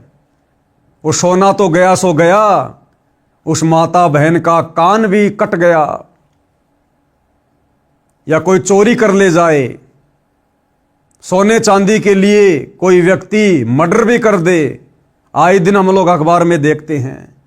कुछ दिन पहले सोशल मीडिया पर देखा, एक औरत मजदूरी करने जाती थी, शायद राजस्थान से थी, उसके पैरों में चांदी के मोटे मोटे कड़े थे, क्योंकि राजस्थान में माता बहनें पुराने समय से चांदी के मोटे मोटे कड़े पहनती हैं। तो किसी व्यक्ति ने, क्योंकि कलयुग है भाइयों और बहनों, ज्यादातर को हराम की खाने की आदत है, उस माई के दोनों पैर काट दिए उस चांदी के कड़ों के लिए। वो बेचारी लहू लुहान पड़ी हुई है। तो गुरुदेव भगवान कहते हैं कि चोरी का भय और मौत का भी भय। समाचार पत्रों में पढ़ते हैं, एक बहन सोने की मोटी चैन गले में पहने हुए थी, उसमें एक मोटा पिंडल लगा था, शहर से घर की ओर लौट रही थी। 2 व्यक्ति एक मोटरसाइकिल पर आए, एक ने चैन को पकड़कर झपट्टा मारा, मोटी चैन थी, टूटी नहीं, गर्दन में गड़ गई, जख्म हो गया। दूसरे ने कहा कि ले चाकू, गर्दन काट दे। ये सुनकर उस बहन ने हाथ जोड़कर जीवन की भीख मांगी, चैन निकाल कर दे दी और वो भाग गए। बहन मूर्छित होकर गिर गई। लोग इकट्ठे हो गए, अस्पताल में ले गए, इलाज करवाया, पुलिस बुलाई। जब वह बहन होश में आई तो चिल्लाई कि मारो मत मुझे, चैन निकाल लो। यानी उस समय तक भी वो सदमे में थी। जब होश में आई तो उसको लगा कि वो चैन छीनने वाले खड़े हैं। फिर अचेत हो गई। जब ठीक हुई तब सारी घटना बताई। कर लो दिखावा। बताओ ऐसी घटिया चीज का क्या दिखावा करें जिसको पहनने के चलते हमारी जान पर बनाए। इसलिए सतगुरु रामपाल जी अपने भक्तों को मना करते हैं कि भाई अगर आपने भक्ति करनी है, अगर आपने भगत बनकर रहना है तो आपने इस प्रकार की बकवादों से दूर होना पड़ेगा। हमें साधु की परिभाषा बताई गुरुदेव ने। साधु सोही जो सीधा चाल है, सिंपल तरीके से रहना, कोई मान बढ़ाई नहीं, कोई दिखावा नहीं, कोई अहंकार नहीं। अब माता बहनें सोना पहन लेती हैं, कई भाई मोटी मोटी सोने की चैन पहन लेंगे, अंगूठियां पहन लेंगे कई सोने चांदी की। अब बताओ सोना चांदी कोई दूध दे रहा है क्या? केवल दिखावा। ये दिखावा मान बढ़ाई को पैदा करेगा, ये दिखावा अहंकार को पैदा करेगा। और जिस भगत के अंदर मान बढ़ाई है, अहंकार है, दिखावे वाली सोच है, उस भगत के निकट भगवान 1% भी नहीं है। वो भगत अभी भक्ति के निकट भी नहीं है। तो भाई या तो दिखावा कर लो या भक्ति कर लो, दो नावों में सवारी नहीं चल सकती। सोना जिसे धनवानों की बहू बेटियों की गरिमा बताकर नरक ढोते हैं, वही जान का झाड़ बन गई। गरिमा सड़क किनारे अचेत मिट्टी में पड़ी थी। वो बहन, वो बेटी जिसकी सोने की चैन झपट्टा मारने के कारण गले में जख्म हो गया था, कह रहे थे ना कि ये तो धनवान घरों की बहन बेटियों की गरिमा है। तो गुरुदेव कहते हैं वो गरिमा अब रोड के किनारे मिट्टी में अचेत होके पड़ी हुई है। आदमी उठाकर अस्पताल में ले गए, नहीं तो गर्दन से रक्त निकलता रहता और मर जाती। 30 वर्ष के आसपास आयु की बहन कानों में मोटे मोटे छल्ले बाले पहने हुए थी। वे थे तो नकली परंतु असली लग रहे थे। वह ट्रेन के इंतजार में स्टेशन पर खड़ी थी। 2 झपट्टा मारों की नजर उस पर पड़ी थी। जब रेलगाड़ी आई, गाड़ी में चढ़ने वालों की भीड़ बन गई। वे दोनों उस खिड़की के पास आ गए जिसमें वह बहन चढ़ने के लिए खड़ी थी। भीड़ बहुत थी। बहन डिब्बे में प्रवेश कर गई। सीढ़ियों तक डिब्बा भरा था। गाड़ी 2 मिनट में चल पड़ी। उन दुष्टों ने एक एक कान का छल्ला पकड़ा, झपट्टा मारा, कान फट गए।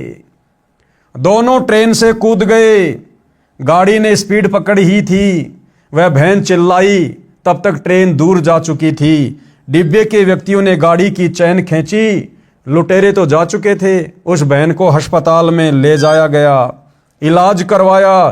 तब उस बहन ने बताया कि ये कानों के बाले छल्ले नकली थे। ये झूठी शान का दिखावा भी दुख का मूल मंत्र है। आजकल चल रहा है ना गोल्डन पॉलिश वाले सोने के आभूषण, ब्याह शादी में माता बहनें पहन के जाती हैं। यानी जिनके घरों में सोना नहीं होता है, जिन माता बहनों के पास सोने के आभूषण नहीं होते, वो आर्टिफिशियल सोने के आभूषण पहनती हैं जिन पर सोने जैसी पॉलिश की गई होती है। क्या है वो? दिखावा, झूठी मान बढ़ाई। अब इस दिखावे के चक्कर में वो कान के मोटे मोटे बाले जिन पर गोल्डन पॉलिश की हुई थी, उस बहन के लिए जान की आफत बन गए। अरे वो बाड़े कितने के होंगे? 100-200 रुपए के, और बहन के कान फट गए और इलाज करवाने में कई हजार रुपए उसने बर्बाद कर दिए होंगे। और जो पीड़ा सही, जो दुख सहा, वो अलग है। सिर्फ दिखावे के चक्कर में। इसलिए परमात्मा कहते हैं मान बढ़ाई से हैं दूर। कौन? परमात्मा। सतगुरु हमेशा मान बढ़ाई करने वाले, दिखावा करने वाले भक्तों से दूर रहते हैं। मान बढ़ाई से हैं दूर और आजिज के हरि सदा हजूर। और जो आधीन भगत होता है, मान बड़ाई दिखावे से दूर होता है, सिंपल तरीके से रहता है, परमात्मा यानी सतगुरु रामपाल जी भगवान कहते हैं मैं तो उस भगत का भी दास हूं, दास। और वे जो अपने आप में आंडी पाक कर फिर है, दिखावा करता है, कहते हैं उसके तो मैं निकट भी नहीं हूं। सोने को त्याग देने का लाभ। अब क्या कह रहे हैं गुरुदेव कि सोने को त्यागने से क्या लाभ है? ना कोई चोरी का डर रहेगा, ना झपट्टा मारूं का डर रहेगा। यदि सब जनता हमारे की तरह सादा जीवन जिए तो घर स्वर्ग बनेगा ही बनेगा। ना तो चोरों का डर, ना झपट्टा मारों का डर, ना शरीर को कोई हानि होगी, ना कोई व्यर्थ का दिखावा होगा। और सबसे बड़ी बात, घर में काल का प्रवेश नहीं होगा। तो सतगुरु रामपाल जी भगवान कह रहे हैं अगर इस प्रकार से मेरे भक्तों की तरह जिस दिन ये सारी दुनिया वाले भक्ति लेकर भक्ति करेंगे, सादा जीवन जिएंगे, तो ये पृथ्वी ऑटोमेटिक स्वर्ग के जैसी बन जाएगी, स्वर्ग समान। और भारत देश विश्व के धनी देशों में प्रथम श्रेणी में खड़ा होगा। कारण विश्व में प्रत्येक देशों की जीडीपी सोने से चलती है। जिस देश के खजाने में जितना अधिक सोना यानी गोल्ड होगा, उसकी जीडीपी उतनी अधिक होती है। अंग्रेज भारत पर राज करते थे, बहुत सारा सोना सस्ते में ले गए, जो उनकी जीडीपी को ऊंचा बनाए हुए है। भारत के मंदिरों में सैकड़ों क्विंटल सोना रखा है, जो किसी काम नहीं आता, अंधश्रद्धा के कारण रखा है। उसे सरकार के खजाने में जमा कराया जाए, सरकार मोल लेती है। भारत का रुपया अमेरिका के डॉलर के बराबर हो जाएगा। उस सोने की कीमत से धार्मिक अनुष्ठान करवाए जाएं, गरीबों की मदद की जाए ताकि दानकर्ताओं को पुण्य मिले।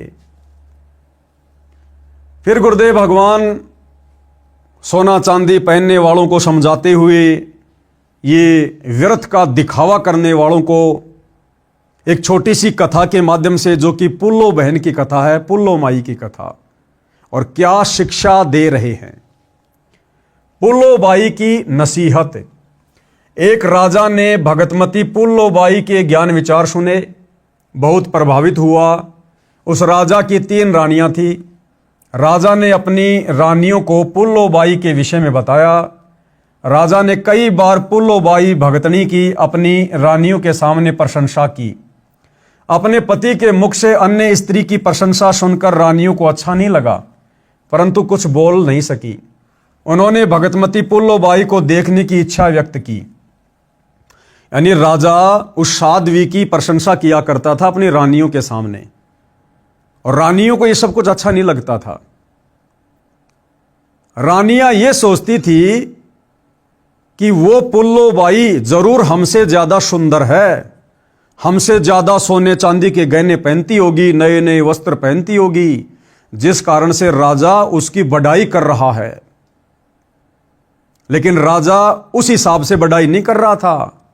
राजा तो उसका जो चरित्र था, उसकी सादगी थी, उसका रहन सहन था, उसका भक्ति भाव था, उस हिसाब से उसकी प्रशंसा किया करता था। लेकिन रानियां समझ नहीं पाई, और रानियां उसकी चर्चा सुनकर व्यर्थ में उस पुल्लो बाई से द्वेष पाल बैठी, ईर्ष्या करने लगी कि वो ऐसी क्या सुंदर स्त्री है, इतनी क्या सुंदर है, जो राजा हमारे सामने उसकी बढ़ाई कर रहा है।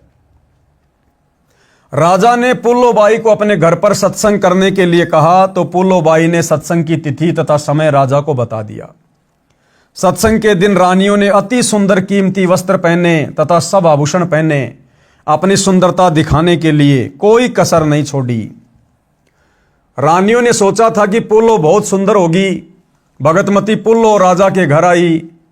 उसने खद्दर का मैला सा वस्त्र धारण कर रखा था, हाथ में माला थी, चेहरे का रंग भी साफ नहीं था। भगतमती पुल्लो को देखकर तीनों रानियां खिलखिलाकर हंसने लगी और बोली कि ये है वो पुल्लो, हमने तो सोचा था कि बहुत सुंदर होगी। उनकी बात सुनकर भगतमती पुल्लो बाई ने क्या कहा, जब वो रानियां पुल्लो बाई को देखकर उसका मजाक उड़ाने लगी। तो पुल्लो बाई ने क्या कहा, भाई गैणा बादा तन की शोभा, यो तन काचो बांडो, और बिना भजन के कुतिया बनोगी, वरना राम भजलो रांडो। क्या कहा, वस्त्र आभूषण तन की शोभा, कि ये जो सोने चांदी के गहने वगैरह तुमने पहन रखे ना, दुनिया भर के तड़कीले भड़कीले जो कपड़े पहन रखे ना, ये केवल तुम्हारे शरीर की सुंदरता और शोभा तक सीमित है, आत्मा का इनसे कोई लेना देना नहीं है। गहना बादा तन की शोभा, ये तन काचो भांडो, कि नादानो ये शरीर तो कच्चा मटका है। जैसे कच्चा मटका होता है, जरा सा ऊपर से नीचे गिर जाए तो फूट जाए, आग में गिर जाए तो जल के मर जाए, पानी में गिर जाए तो डूब के मर जाए, रोड पर एक्सीडेंट में मर जाए, बीमारी से मर जाए, लड़ाई झगड़े में मर जाए। तो संतों ने इस शरीर को, जो हाड़मास का पुतला है, इसको कच्चे मटके की संज्ञा दी है। वस्त्र आभूषण तन की शोभा, ये तन काचो भांडो, और भक्ति बिना बनोगी कुतिया, राम भजो न रांडो। क्या कहा पुल्लो बाई ने, प्यार प्रेम में जैसे दो सखियां आपस में कई दिनों बाद मिलती हैं और आपस में एक दूसरे को रांड कहकर भी संबोधित कर देती हैं। गांव में होता है भाई और बहनों, हम जब छोटे छोटे थे तो हमारी जो बड़ी बड़ी जो बहनें होती थी, आड़ोस पड़ोस वाली होती थी, तो कई बार कोई ससुराल से आती थी, गांव की लड़की से मिलती थी, भैंसों का गोबर डालने जाती थी या कुएं से पानी लेकर आती थी, रास्ते में मिलती थी, तो प्यार प्रेम में बातें किया करती थी कि हे रांड, अब की बार तो तू बहुत दिन बाद आई, तुझे तो हमारी याद ही नहीं आती, ससुराल में जाके रम गई। तो वहां पर रांड कहने का मतलब वो प्यार से कह रही है, हालांकि रांड एक गाली है, लेकिन उस समय वहां पर वो प्यार से कह रही है एक दूसरे को कि हे रांड, अब की बार तो तू बहुत दिनों में आई, लगता हमारे को भूल गई। तो पुल्लो बाई ने इसी प्रकार प्यार प्रेम से उनको समझाते हुए कहा कि नादानो, ये वस्त्र आभूषण तन की शोभा और ये तन काचो बांडो, कि जिस शरीर के ऊपर तुम ये धारण करके अपने आप को सुंदर मान के बैठी हो ना, इस शरीर का कोई भरोसा नहीं है, ये तो मिट्टी का मटका है, ना जाने कब फूट जाए। इस शरीर के रहते सहते, इस शरीर की शोभा, इस शरीर की गरिमा, इस शरीर की इज्जत भी इसी में है कि इस शरीर से हम भक्ति कर लें, परमात्मा का नाम जाप कर लें, सच्चे सतगुरु की शरण में आकर सतनाम का जाप कर लें। अगर ये नहीं किया तो अगले जन्म में काल तुम्हें कुतिया बना के छोड़ेगा, लक 84 योनियों में। फिर तुम्हें कौन सोने चांदी के गहने पहनाएगा, कौन तुम्हें महंगे महंगे वस्त्र पहनाएगा, नंगी बन के घूमोगी एक रोटी के टुकड़े के लिए, फिर ऐसी दुर्गति होगी। वस्त्र आभूषण तन की शोभा, ये तन काचो भांडो, भक्ति बिना बनोगी कुतिया, राम भजलो रांडो। भावार्थ, सुंदर वस्त्र तथा आभूषण शरीर की शोभा बढ़ाते हैं, ये शरीर तो नाशवान है, जैसे कच्चा घड़ा होता है, ये शरीर भी क्षणभंगुर है, न जाने किस कारण से, किस उम्र में और कब नष्ट हो जाए, कोड लग जाए तो नष्ट हो जाए। यदि भक्ति नहीं की तो अगले जन्म में कुतिया का जन्म पाओगी, फिर निवस्त्र भटकती फिरोगी, यानी नंगी होकर घूमती रहोगी फिर। इसलिए कहा है रांडो, अर्थात स्त्रियों भक्ति करो। रांड शब्द विधवा के लिए प्रयोग होता है, परंतु सामान्य रीति में स्त्रियां अपनी प्रिय सखियों को प्यार से संबोधित करने में प्यार भरी गाली के साथ प्रयोग किया करती हैं। अब शिक्षित होने पर यह शब्द प्रयोग नहीं होता है। भगतमती पुल्लो बाई ने सत्संग सुनाया और उसके बाद में उस बहन पुल्लो बाई ने उन रानियों को बैठाकर सत्संग सुनाया। हमने छोटी छोटी बातों का ध्यान रखना है भाइयों और बहनों। गुरुदेव भगवान कह रहे हैं कि प्यार प्रेम में सखियां आपस में इस शब्द का प्रयोग करती हैं, रांड का, जो कि यह गाली होती है। सतगुरु रामपाल जी से उपदेश लेने के बाद हमने इस शब्द का किसी भी प्रकार से प्रयोग नहीं करना है, ना प्यार प्रेम में और ना गाली के रूप में। आप और हमारी मर्यादाएं जगत से अलग हैं, विशेष है।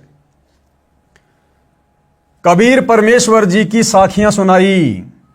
कबीर हरि के नाम बिना नारी कुतिया होए, यानी जो माता बहन चाहे कितने बड़े परिवार की हो, कितने बड़े खानदान की हो, कितनी सुंदर हो, कितनी बड़ी अधिकारी हो, अगर उसने सच्चे सतगुरु से उपदेश लेकर सत भक्ति नहीं की तो अगले जन्म में काल उसको कुतिया की योनि में डालता है, कुतिया बनाता है, कुतिया।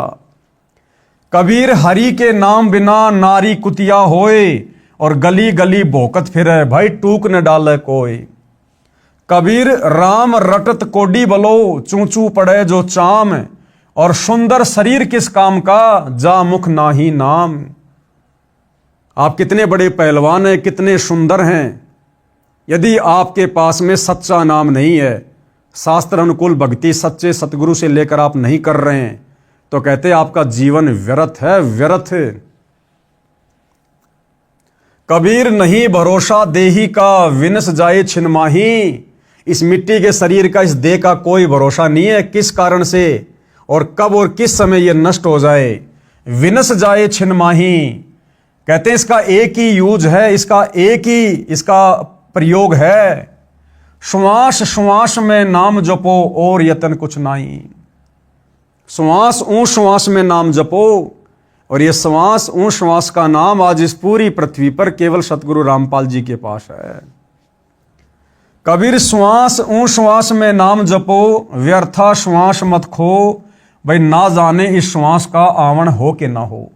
क्यों? क्योंकि ये श्वासें परमात्मा ने हमें गिन कर दी है, काउंट करके दी है, उससे ज्यादा हम एक श्वास भी अपनी मर्जी से नहीं ले पाएंगे। तो जब तक शरीर में श्वास है, सच्चे सतगुरु की पहचान करके, और वे पहचान तो हो चुकी है, सच्चे सतगुरु ने आकर खुद अपनी पहचान बता दी है। लाखों भगत उनके अनुयायी बनकर अपनी श्वासों का सदुपयोग कर रहे हैं। ये उन लोगों के लिए शिक्षा है जो लोग अभी सतगुरु रामपाल जी के संपर्क में नहीं हैं, उनके सत्संग सुनकर उनके भक्ति मार्ग से नहीं जुड़े हैं।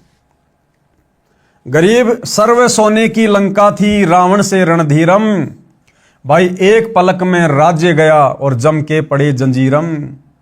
परमात्मा हमें शिक्षा दे रहे कि नादानो, तुम तो ये छोटे मोटे 2-4 तोड़े के सोने के आभूषण पहनकर अपने आप को बहुत बड़े शहंशाह मान बैठे हो।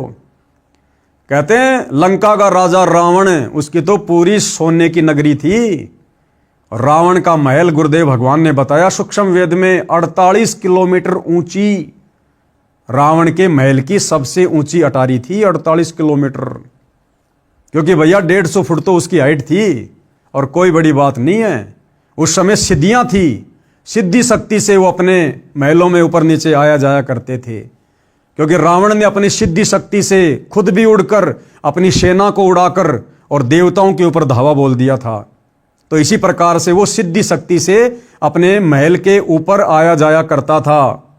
जैसे आजकल लिफ्ट वगैरह लग गई है, उस समय सिद्धि शक्ति से आया जाया करते थे। तो रावण की तो 48 किलोमीटर ऊंची पूरी की पूरी लंका, उसका महल सोने का था, सोने का। कहते अंत समय में बिना भक्ति के वो एक सुई की नोक जितना सोना भी साथ नहीं ले जा सका, और अंत में कुत्ते वाली मौत हुई, दुर्गति से मरा वो बिना भक्ति के। तो आप और हमारी क्या औकात है कलयुग के जीवों की? आप और हमारे शरीर का इतना वजन नहीं है। इतना तो रावण एक बार में पेशाब कर दिया करता था, पेशाब। तो भाई और बहनों, आप और हमने इस मान बढ़ाई से, अहंकार से, दिखावे से दूर हटकर, और परमात्मा ने हमें जो दुनिया का सबसे अनमोल धन दे दिया, जो धन रावण के पास भी नहीं था, कंस के पास भी नहीं था, दुर्योधन के पास भी नहीं था। बड़े बड़े ऋषि मुनि महात्मा जंगलों में जा जाकर शरीर को गला गला के मर गए। बड़े बड़े साधु संत महात्मा ऋषि मुनि जंगलों में जा जाकर भक्ति कर करके शरीर को गला गला कर नष्ट हो गए। उनको भी ये धन नहीं मिला जो भक्ति रूपी धन, शास्त्र अनुकूल सत भक्ति रूपी धन आज सतगुरु रामपाल जी ने आप और हमें दे दिया। तो क्या मान बढ़ाई, क्या अहंकार, क्या दिखावा। अब तो अपनी आत्मा का कल्याण करवाना चाहिए, परमात्मा की भक्ति करनी चाहिए। सर्व सोने की लंका थी, रावण से रणधीरम, एक पलक में राज्य गया, जम के पड़े जंजीरम। गरीब मर्द गर्द में मिल गए, रावण से रणधीरम, कंस केश चानूर से हिरणाकुश बलबीरम। गरीब तेरी क्या बुनियाद है, जीव जन्म धर लेत, गरीब दास हरिनाम बिन खाली रह जा खेत। कि है नादान प्राणी, ये रावण, कंस, दुर्योधन, इनके आगे तेरी क्या औकात है। इनके पास तो सब कुछ था, इनके पास में तो बल भी था, धन भी था, सेना भी थी, सिद्धियां भी थी, और बिना भक्ति के अंत में इनकी भी कुत्ते वाली मौत हुई। फिर वर्तमान के कलयुग के इंसान तेरे पास भला है क्या? ना तू शरीर में उनके जैसा, ना तू धन में उनके जैसा, ना तेरे पास कोई सिद्धियां हैं। फिर तू किस बात का अहंकार कर रहा है, घमंड कर रहा है? हाथ में 5,000 का चांदी का ब्रासलेट बनवा लिया, दिन में 10 बार हाथ के झटके मार मार लोगों को दिखा रहा है, 2-4 अंगूठियां बनवा ली हैं। एक छोटा सा चुटकुला है कि दिखावा कितनी बुरी चीज है। एक व्यक्ति अपने ससुराल चला गया, पुराने समय की बात है, और उस समय जब रिश्तेदार आते थे तो चावल के ऊपर चीनी वगैरह डाल के, बूरा ऊपर से देसी घी डाल के खिलाया जाया करता था। तो सास ने अपने दामाद को थाली में चावल डाल दिए, घी डाल दिया, शक्कर डाल दी, और वो खाने लगा। और जिस हाथ से खाना खाना था उसने उसी हाथ में सोने की अंगूठी पहन ली कि सासू माँ देखेगी, बड़ी खुश होगी कि दामाद जी तो बहुत ज़्यादा पैसे कमाते हैं, देखो सोने की अंगूठी पहन रखी है। तो सास को दिखाने के लिए उसी हाथ से चावल खाने लगा, उसी हाथ से। सास का ध्यान उधर गया नहीं। जब चावल खत्म हो गए तो सास ने कहा, जी चावल और डालूं? तो उसने उसी उंगली से इशारा किया कि यहां डालो, यहां। तो सास ने वहां डाल दिए, वो भी उसने खा लिए। फिर कहा सास ने, जी चावल और डालूं? उसने उसी उंगली से इशारा किया कि यहां डालो, यहां यहां। वो सोच रहा था कि सासू माँ मेरी उंगली को देखेगी तो प्रशंसा करेगी। सासू ने ध्यान नहीं दिया। ऐसा तकरीबन 4-5 बार हुआ। अंत में सासू की नजर गई उसकी उंगली पर, चमचमाती हुई सोने की अंगूठी पर। तो सासू ने कहा, हो दामाद जी ने लगता है नई सोने की अंगूठी बनवा ली। तो दामाद ने कहा कि हे सासू माँ, इस अंगूठी की प्रशंसा अगर तू पहले कर देती, पहले देख लेती, तो ना तो तेरे चावलों का नाश होता और ना मेरे पेट का सत्यानाश होता, दोनों का नुकसान हो गया। तो कहने का मतलब है भाई और बहनों, हमने ये व्यर्थ का दिखावा नहीं करना, इसमें केवल नुकसान ही नुकसान है। अब गुरुदेव भगवान ने इन वाणियों का क्या सरलार्थ किया है। कबीर परमेश्वर जी ने अध्यात्म का विधान बताया है, यानी परमात्मा का ये नियम है। कहा है कि जो स्त्री भक्ति नहीं करती वह अगले जन्म में कुतिया का जीवन प्राप्त करके गली गली भोंकती फिरती है। कोई उसको भोजन का टुकड़ा भी नहीं डालता। मानव जीवन में सब भोजन समय पर मिल रहा था, भक्ति ना करने से ये दशा होगी। फिर ये दुर्गति होती है उन बड़े बड़े घरानों की, बड़े बड़े परिवारों की बहन बेटियों की, जो सत्संगों में नहीं जाती, जो शास्त्र अनुकूल शत भक्ति नहीं करती। फिर आगे चलकर अगले जीवन में वो कुतिया बन के नंगी घूमती हैं, नंगी एक रोटी के टुकड़े के लिए टकटकी लगा के बैठी रहती हैं। परमात्मा की भक्ति कुष्ठ रोगी क्या होता है? जिसके शरीर की खाल भी कट कट कर गिर रही है, उससे रक्त निकल कर गिर रहा है।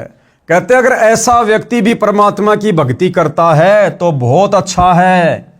भक्ति करने से उसका कुष्ठ रोग भी ठीक हो जाएगा और उसका भविष्य भी उज्जवल होगा। और जो भक्ति नहीं करता वो चाहे सुंदर शरीर वाला भी क्यों ना हो, उसका सुंदर स्वस्थ शरीर किसी काम का नहीं। इस जन्म में भी रोगी हो जाएगा, अस्वस्थ हो जाएगा, और मरने के बाद गधे कुत्ते के शरीर मिलेंगे, कुत्ता बनेगा, पूरे शरीर पर खुजली होगी, कीड़े पड़ेंगे। ऐसी दुर्गति उन व्यक्तियों की होती है जो व्यक्ति मनुष्य शरीर में शत भक्ति नहीं करते। आगे परमात्मा कहते हैं इस मानव शरीर का कोई विश्वास नहीं है कि यह कब तथा किस कारण से नष्ट हो जाए। इसे बचाकर नहीं रखा जा सकता।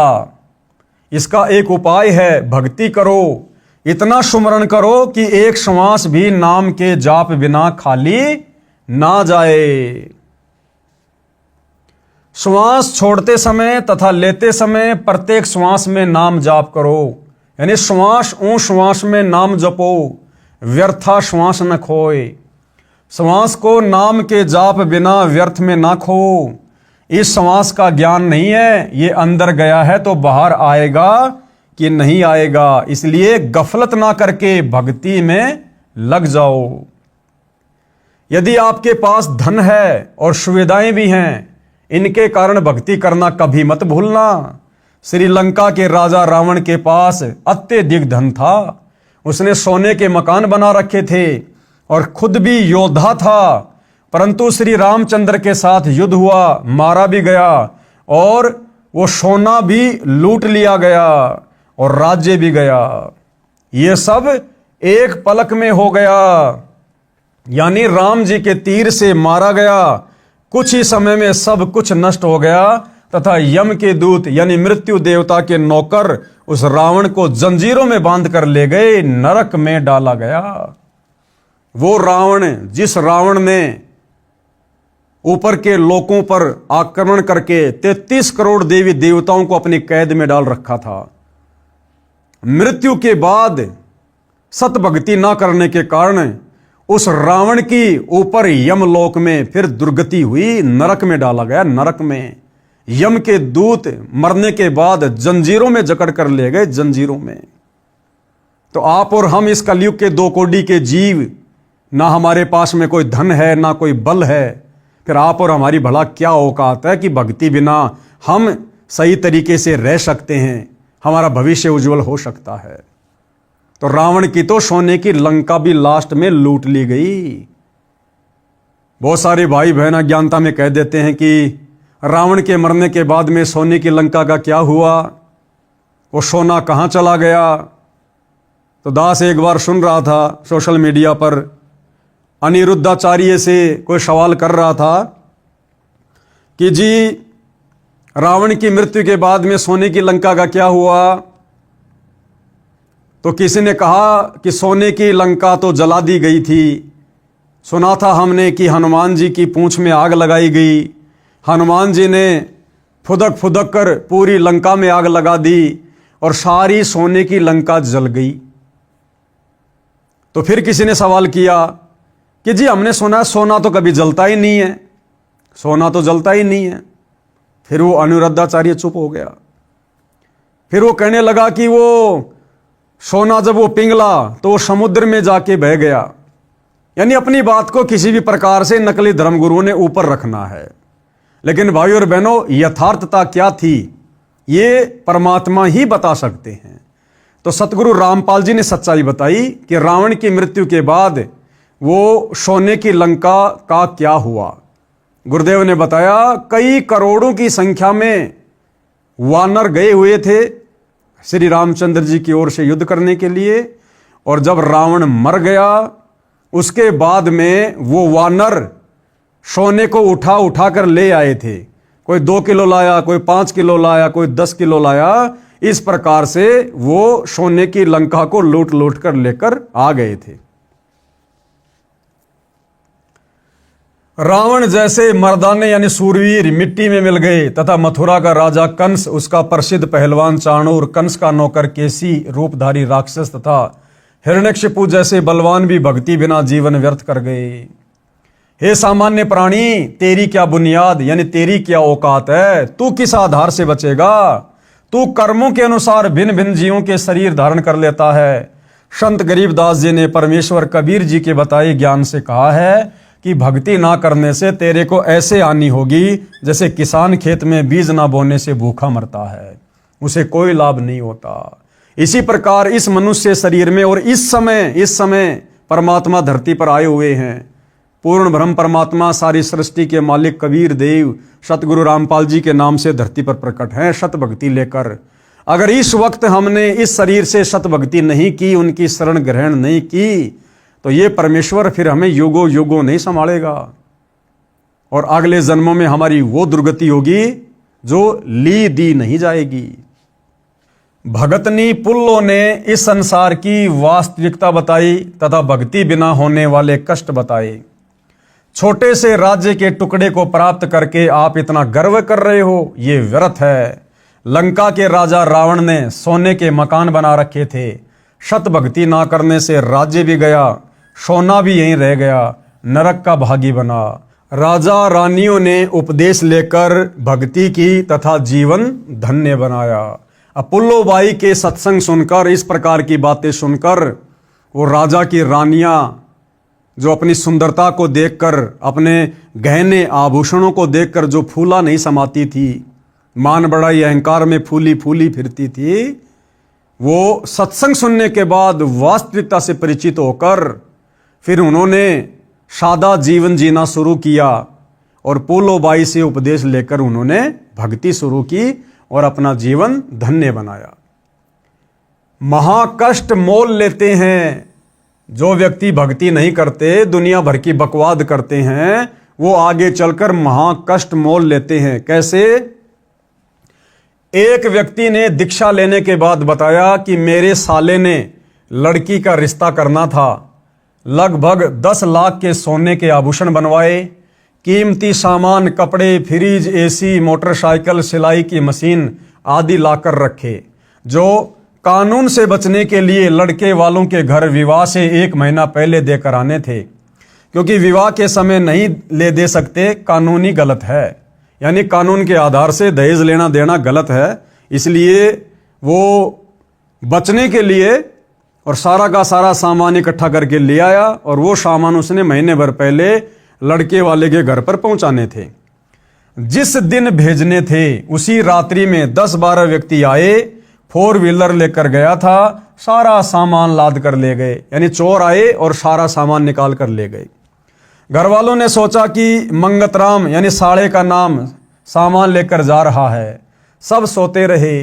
सुबह मंगतराम उठा तो घर खाली था, पता चला तो पेट पकड़कर बैठ गया, भेद भी नहीं लगा। घर गांव से बाहर की ओर था, गांव का अंतिम घर था, कर्ज लिया, इतना ही सामान फिर लाया, हाथों हाथ आगे पहुंचाया। ये गलत रीति रिवाज के कारण महाकष्ट मोल ले रखा है। ऐसी ऐसी अनेकों घटनाएं होती हैं। ये दुख सब पुराने रीति रिवाजों परंपराओं की देन है। यानी आज व्यक्ति जो इतना दुखी है सामाजिक लेन देन में परंपराओं के कारण, ये सब क्यों है? ये पुरानी परंपराएं जो अज्ञानता में हमारे पूर्वजों ने देखा देखी में, भेड़ चाल में अपने ऊपर लागू कर रखी थी।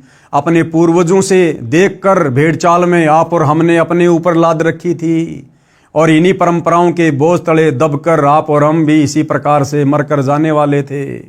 लेकिन सतगुरु रामपाल जी भगवान ने दया करी, मेहर करी, हमें सत ज्ञान से परिचित करवाया, हमें सत भक्ति प्रदान की और इन व्यर्थ की सामाजिक परंपराओं से हमें दूर किया। ये दुख सब पुराने रीति रिवाजों परंपराओं की देन है जो हमने स्वयं लाद रखा है। हम संत रामपाल जी के अनुयायी इसको नहीं लादते, यानी हम इन परंपराओं के चक्कर में नहीं पड़ते। ये दहेज लेना देना, दुनिया भर के आभूषण वगैरह, कपड़े लत्ते ब्याह शादी में बनवाना, ये पंडित का खर्चा करना, बारात वगैरह लेकर जाना, हम कुछ नहीं करते। बेटी का विश्वास परमात्मा पर दृढ़ करते हैं जो सत्य भी है कि बेटी जो तेरे भाग्य में होगा वो तेरे को मिलेगा। माँ बाप के लेने देने से तेरा जीवन नहीं चलेगा, तेरी जिंदगी नहीं चलेगी।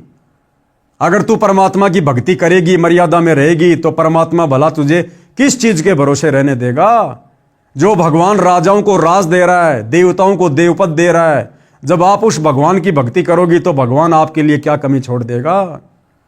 तो हम बेटी को इस प्रकार से समझाते हैं और बेटी को सतगुरु से उपदेश दिलाकर परमात्मा से जोड़ते हैं, फिर बेटी को उसका भाग्य मिलता है। बेटी का विश्वास परमात्मा पर दृढ़ करते हैं जो सत्य भी है। हमारी बेटियों तथा बेटों में परमात्मा के संविधान की पूर्ण रूप से समझ है, यानी भक्तों के बच्चे भी सतगुरु से उपदेश लेकर सत्संग सुनकर परमात्मा के विधान से पूर्णतया परिचित हैं।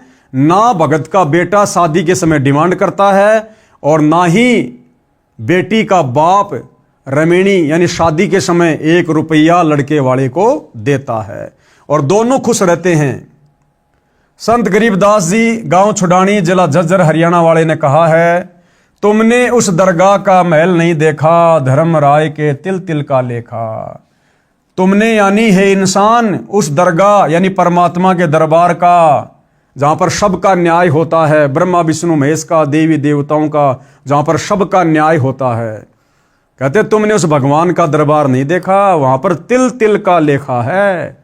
अगर किसी से व्यर्थ में लिया, किसी को व्यर्थ में दिया, वो चाहे किसी परंपरा के तहत हो, चाहे किसी रिवाज के तहत हो, कहते हैं वो चुकाना पड़ेगा अगले जन्मों में।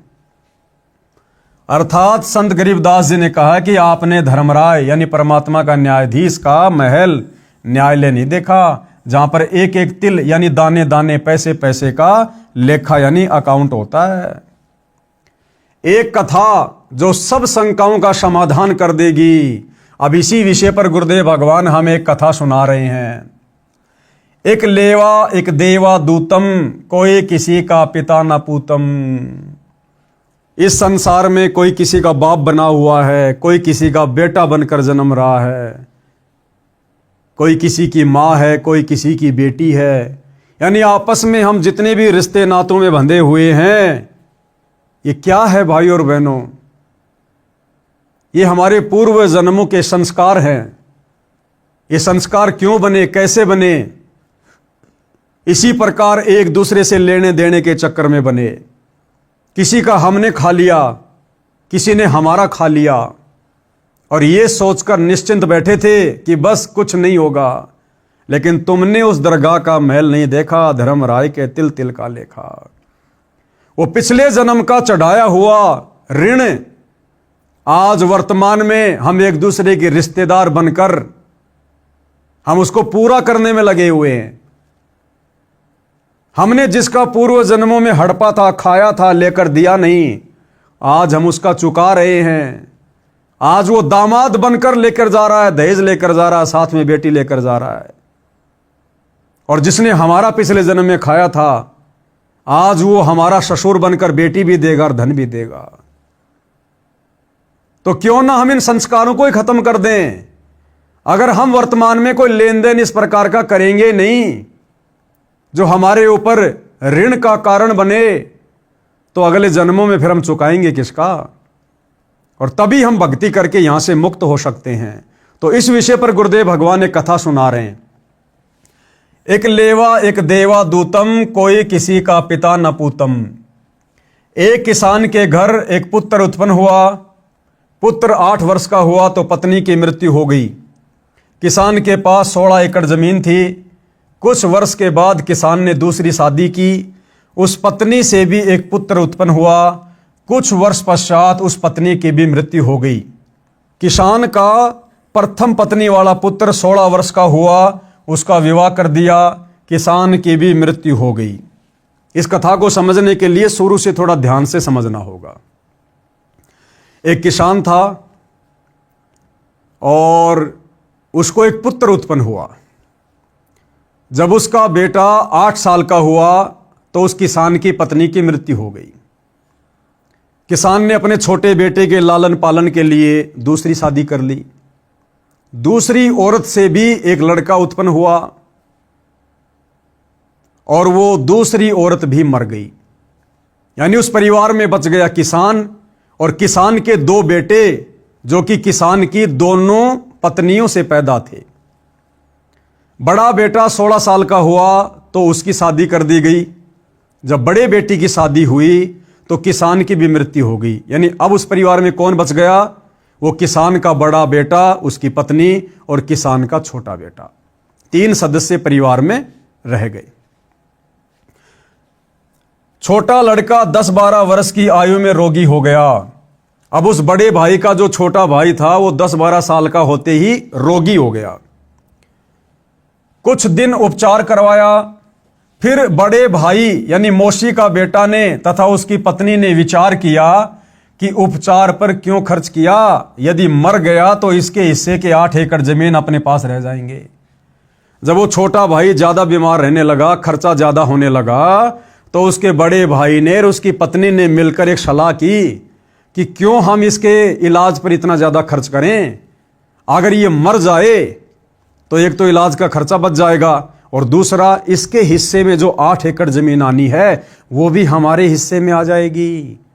तो ये विचार करके उन दोनों पति पत्नी ने छोटे भाई को मरवा दिया। किस आधार से मरवाया देखिए।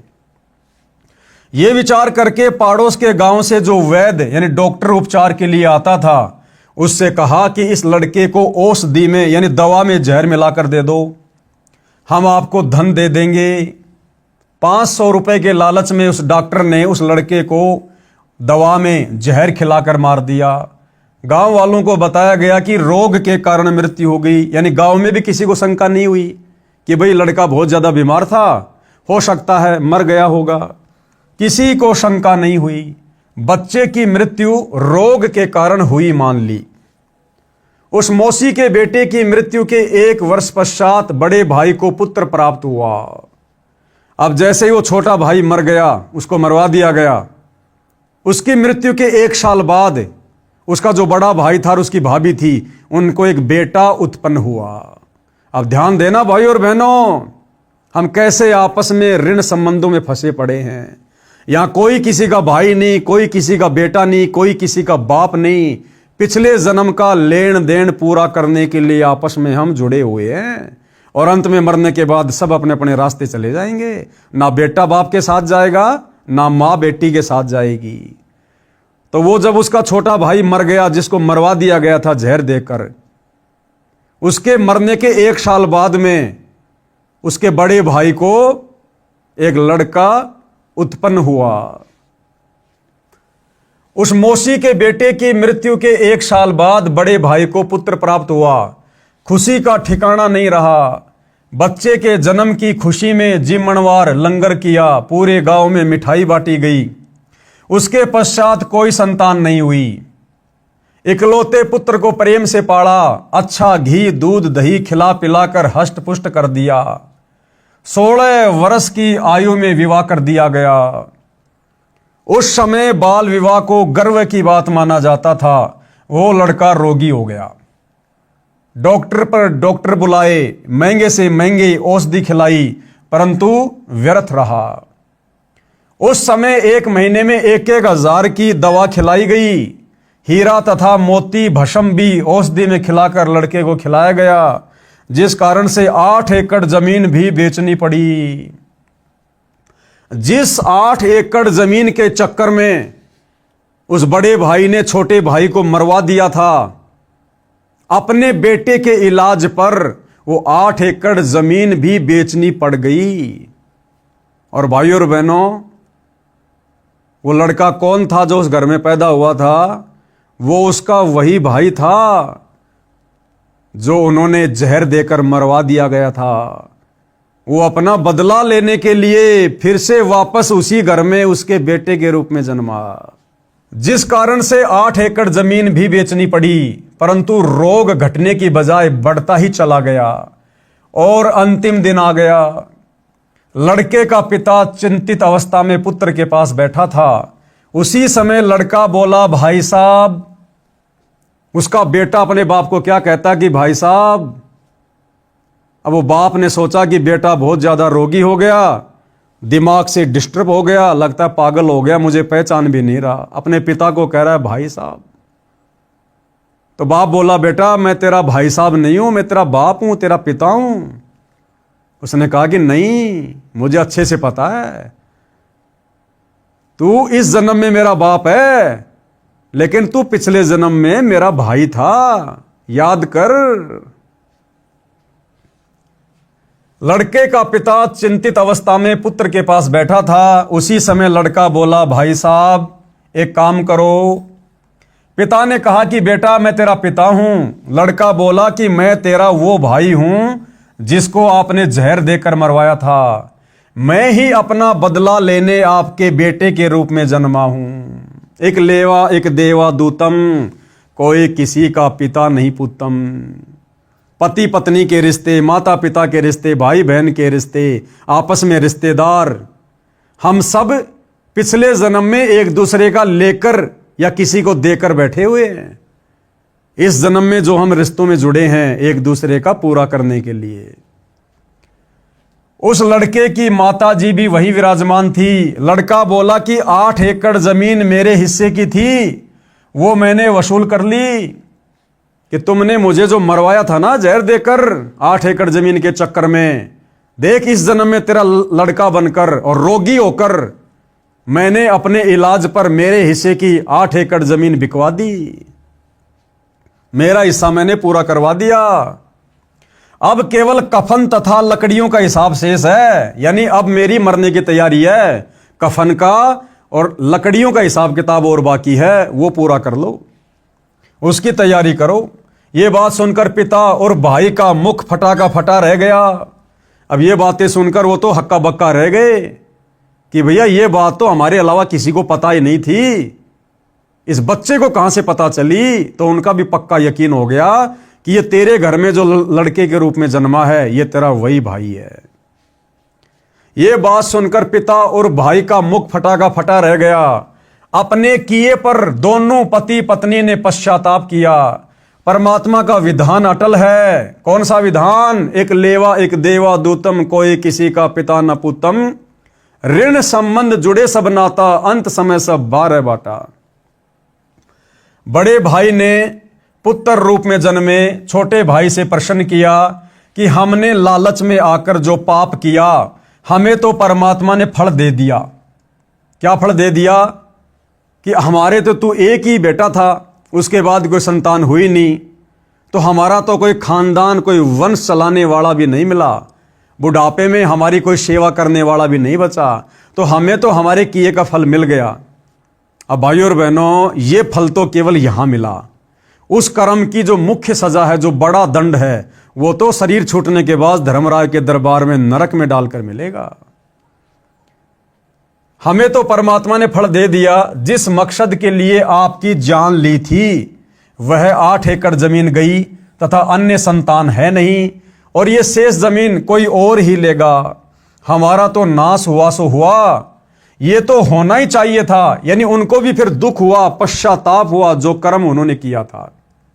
परमात्मा ने न्याय किया, परंतु जो लड़की आपकी पत्नी रूप में आई थी, इसने कौन सा अपराध किया है जिस कारण से यह सती प्रथा के तहत आपके साथ जिंदा जलाई जाएगी? अब उसके बड़े भाई ने क्या कहा कि भाई हमने जो किया उसका फल तो हमें परमात्मा ने दे दिया, हमारे तो परिवार का सत्यानाश हो गया, वंश चलाने वाला भी कोई नहीं बचा। 8 एकड़ जमीन जिसके लिए तेरे को मरवाया था वो तेरे इलाज पर खर्च हो गई। 8 एकड़ हमारे हिस्से की, हमारे संतान है नहीं, तेरे मरने के बाद भाई बंधु खाएंगे पिएंगे उसको। लेकिन एक बात बता, हमने जो किया उसकी सजा तो हमें भगवान ने दे दी, लेकिन भाई तेरी शादी करके जो ये लड़की घर में आई हुई है, अब तेरे मरने के बाद में सती प्रथा के तहत इसको भी तेरी चिता पर जिंदा जलाया जाएगा। मुझे यह बता कि इसको कौन से कर्म की सजा मिलेगी? तो लड़के ने क्या बताया? इसके साथ भगवान ने अन्याय किया है। छोटा भाई उर्फ बेटा बोला कि मेरी मौत के 2 वर्ष पश्चात वो डॉक्टर भी मर गया था जिसने मुझे 500 रुपए के लालच में जहर देकर मारा था। ये पत्नी वही डॉक्टर वाली आत्मा है। अब इसको वो फल मिलेगा कि जिस डॉक्टर ने 500 रुपए के लालच में आकर और मुझे दवा में जहर देकर मारा था ना, मेरी पत्नी के रूप में वही डॉक्टर वाली आत्मा आई हुई है। अब इस नादान को उस 500 रुपए के लालच में जो इसने मुझे मार दिया था, अब इसको मेरी चिता पर जिंदा जलाकर मारा जाएगा। तुमने उस दरगाह का महल नहीं देखा, धर्मराज के तिल तिल का लेखा। अब ये जिंदा जलाई जाएगी। उस समय सती प्रथा जोरों पर थी। पति की मृत्यु के बाद पत्नी को जिंदा उसी चिता में जलाया जाता था। अब समझाना क्या चाहते हैं भाइयों और बहनों हमें गुरुदेव भगवान? प्रिय पाठ को विचार करो, परमात्मा की दृष्टि से कुछ नहीं छुपा है। जैसा करेगा वैसा भरना पड़ेगा। प्रत्येक परिवार इसी प्रकार संस्कार के कारण एक दूसरे से जुड़ा है। कोई पूर्व जन्म का कर्ज उतारने के लिए जन्मा है तो कोई पूर्व जन्म का कर्ज लेने के लिए जन्मा है। अनेकों उदाहरण है। कैसे? पिता ने लड़के को पढ़ाया, शादी से 2 दिन पहले दुर्घटनाग्रस्त होकर मर गया। वह अपना कर्ज पिता से लेने आया था। बेटा जवान हुआ, कार्य करके निर्वाह करने लगा। पिता रोगी हो गया, लाखों रुपए लगे, व्यर्थ रहे और मर गया। ये पिता पिछले जन्म का कर्ज लेने आया था, कुछ देने आया था। लड़की का विवाह किया, 2 साल के बाद लड़की मर गई, बहुत दहेज दिया था। वह दामाद पूर्व जन्म के ऋण के बदले में लड़की भी ले गया और धन भी ले गया। वर्तमान में जो किसी के साथ धोखा करके धन हड़प लेते हैं, वह धन अगले जन्म में दामाद बनकर वसूलेगा। परमात्मा का अटल विधान है, बुद्धिमान को संकेत ही पर्याप्त है। यानी समझदार भाई बहनों को तो संकेत ही पर्याप्त है। अपना मेहनत करके खाओ, नेक नीति ईमानदारी से खाओ। व्यर्थ में शादी विवाह में दहेज वगैरह लेना देना बंद कर दो, अन्यथा तुमने उस दरगाह का महल नहीं देखा, धर्मराज के तिल तिल का लेखा। रिश्वत लेना देना, चोरी ठगी काला बाजारी मिलावट करना छोड़ दो। ये चुकाना पड़ेगा यहीं भी और अगले जन्म में भी। गधा कुत्ता शुअर बनकर उस व्यक्ति के घर में बैल बनकर आएगा, ऊंट बनकर आएगा, सारा दिन खेत में काम करेगा, वो चुकाना पड़ेगा। किसी के घर में भैंस बनकर जन्मेगा, किसी का गधा बनकर जन्मेगा, सारा दिन मिट्टी ढोएगा, वो पिछले जन्म का कर्जा पशु योनि में भी चुकाना पड़ेगा। तो समझदार व्यक्ति कभी ऐसी आपत्ति मोल नहीं लेता। उपरोक्त केवल कथा नहीं है, यह हकीकत है। कोई ये कहता है कि ये तो डराने के लिए कथा बनाई है, किसने देखा है क्या होगा। तो गुरुदेव कह रहे हैं जैसे चोर को कोई व्यक्ति समझाते हैं कि भाई चोरी मत किया कर, जब पकड़ा जाएगा तो पहले तो जनता पिटाई करेगी, फिर पुलिस पीटेगी और जेल में भी कष्ट उठाना पड़ेगा। अब यदि कोई कहे कि ये तो चोर को डराने के लिए कहा है, किसने देखा है कि आगे क्या होगा। तो गुरुदेव क्या कह रहे हैं, विचार करो कि चोर को सच्चाई से अवगत करवाकर डराया है और सच्चाई भी है। अब ये बात कहकर चोर को डरा भी दिया, अगर वो डर जाएगा, चोरी छोड़ देगा तो बच जाएगा। और ये हकीकत भी है, चोर पकड़ा जाएगा तो फिर क्या क्या होता है। तो भैया यदि हमें परमात्मा के विधान का ज्ञान नहीं है तो क्या परमात्मा का विधान बदल जाएगा? ये तो महापुरुषों ने बताया है, शास्त्रों में लिखा हुआ है। हमारी आंखों के सामने ऐसी घटनाएं आए दिन घटित हो रही हैं। अरे हम इंसान हैं, बड़ा अच्छा खाते हैं पीते हैं, मौज मस्ती से परिवार में रहते हैं, गर्मी सर्दी से मकान बनाकर अपना बचाव कर रखा है। और ये दुनिया भर के जंगली जानवर, क्या उनको दुख नहीं होता? क्या उनको ठंड में ठंड नहीं लगती? क्या गर्मियों में गर्मी नहीं लगती? क्या जानवरों को, पशु पक्षियों को भूख नहीं लगती, प्यास नहीं लगती? क्या उनकी डंडों से पिटाई होती है तो क्या उनको दर्द नहीं होता? क्या उनके पैरों में कांटे चुभने से दर्द नहीं होता? वो इतना कष्ट क्यों उठा रहे हैं? एक ऊंट, एक बैल सारा दिन खेत में हल में जुतकर क्यों इतना कष्ट उठा रहा है? क्यों उसके नाक में रस्सा डालकर खींचा जाता है? हमारे नाक का बाल भी उखाड़ दिया जाए तो कितना दर्द होता है। उस ऊंट के, बैल के नाक में तो छेद किया जाता है और रस्सी से खींच खींच के उसको चलाया जाता है। कितनी पीड़ा होती होगी, क्यों हो रही है? वो पिछले जन्म का कर्जदार, उसने उस किसान का पिछले जन्म में पैसा लेकर दिया नहीं, या पिछले जन्म में उसने दहेज लिया था, इस जन्म में अपने ससुर का पैसा, वो ससुर बन गया किसान, दामाद बन गया ऊंट, और ऊंट बनकर खेत में मेहनत करके पिछली बार जो सामान ले गया था दहेज में, अब वो खेत में हल में जुतकर और अपना पुराना हिसाब किताब चूकता कर रहा है। तो भैया परमात्मा सब देख रहा है। परमात्मा के दरबार में कभी अन्याय नहीं होता, वहां केवल न्याय होता है। यहां तो हम 100 प्रकार के तरीके अपनाकर बच जाते हैं, लेकिन परमात्मा के दरबार में उसके संविधान से नहीं बच सकते। यदि चोर सच्चाई से डरकर चोरी करना त्याग देगा तो उसकी भलाई है। यदि कहेगा कि किसने देखा है, आगे क्या होता है, देखा जाएगा, उसके बाद वह सब गुजरेगी जो पहले बताई गई थी। इसी प्रकार जो उपरोक्त कथा को केवल समझाने डराने के लिए ही मानेगा तो उसका दुर्भाग्य होगा। इसको इतनी सत्य समझना जैसे चोर को शतरक किया है, यानी कर्मों का फल भाई भुगतना पड़ेगा। ये अटल संविधान है परमात्मा का, चाहे राजा हो चाहे रंक हो। और इन कर्मों के फल से यदि आप बचना चाहते हैं, अपना बचाव करना चाहते हैं, तो भाई वर्तमान में सुनहरा अवसर है।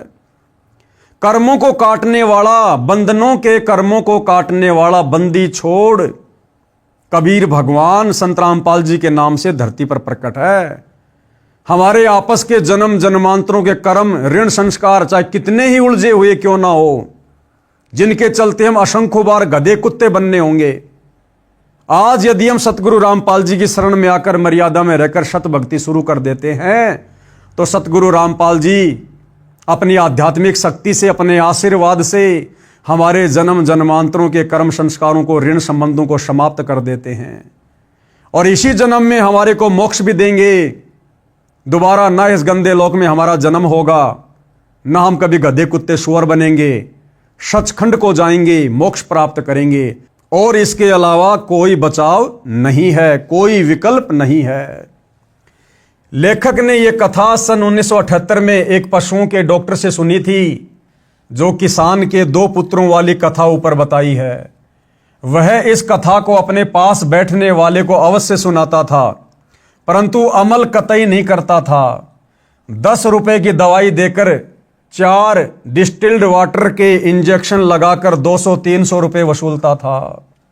फिर शाम को मिलता तो अपने कारनामे भी बताता था कि यदि कम रुपए लूंगा तो भैंस वाला यह समझेगा कि अच्छी दवाई नहीं दी। भैंस को स्वस्थ तो 10 रुपए की दवा से ही हो जाना था। विचार करें कि ऐसे व्यक्तियों की कथनी और करनी में क्या अंतर है, तो उनके द्वारा सुनाई इन कथाओं का अन्य पर कैसे प्रभाव होगा।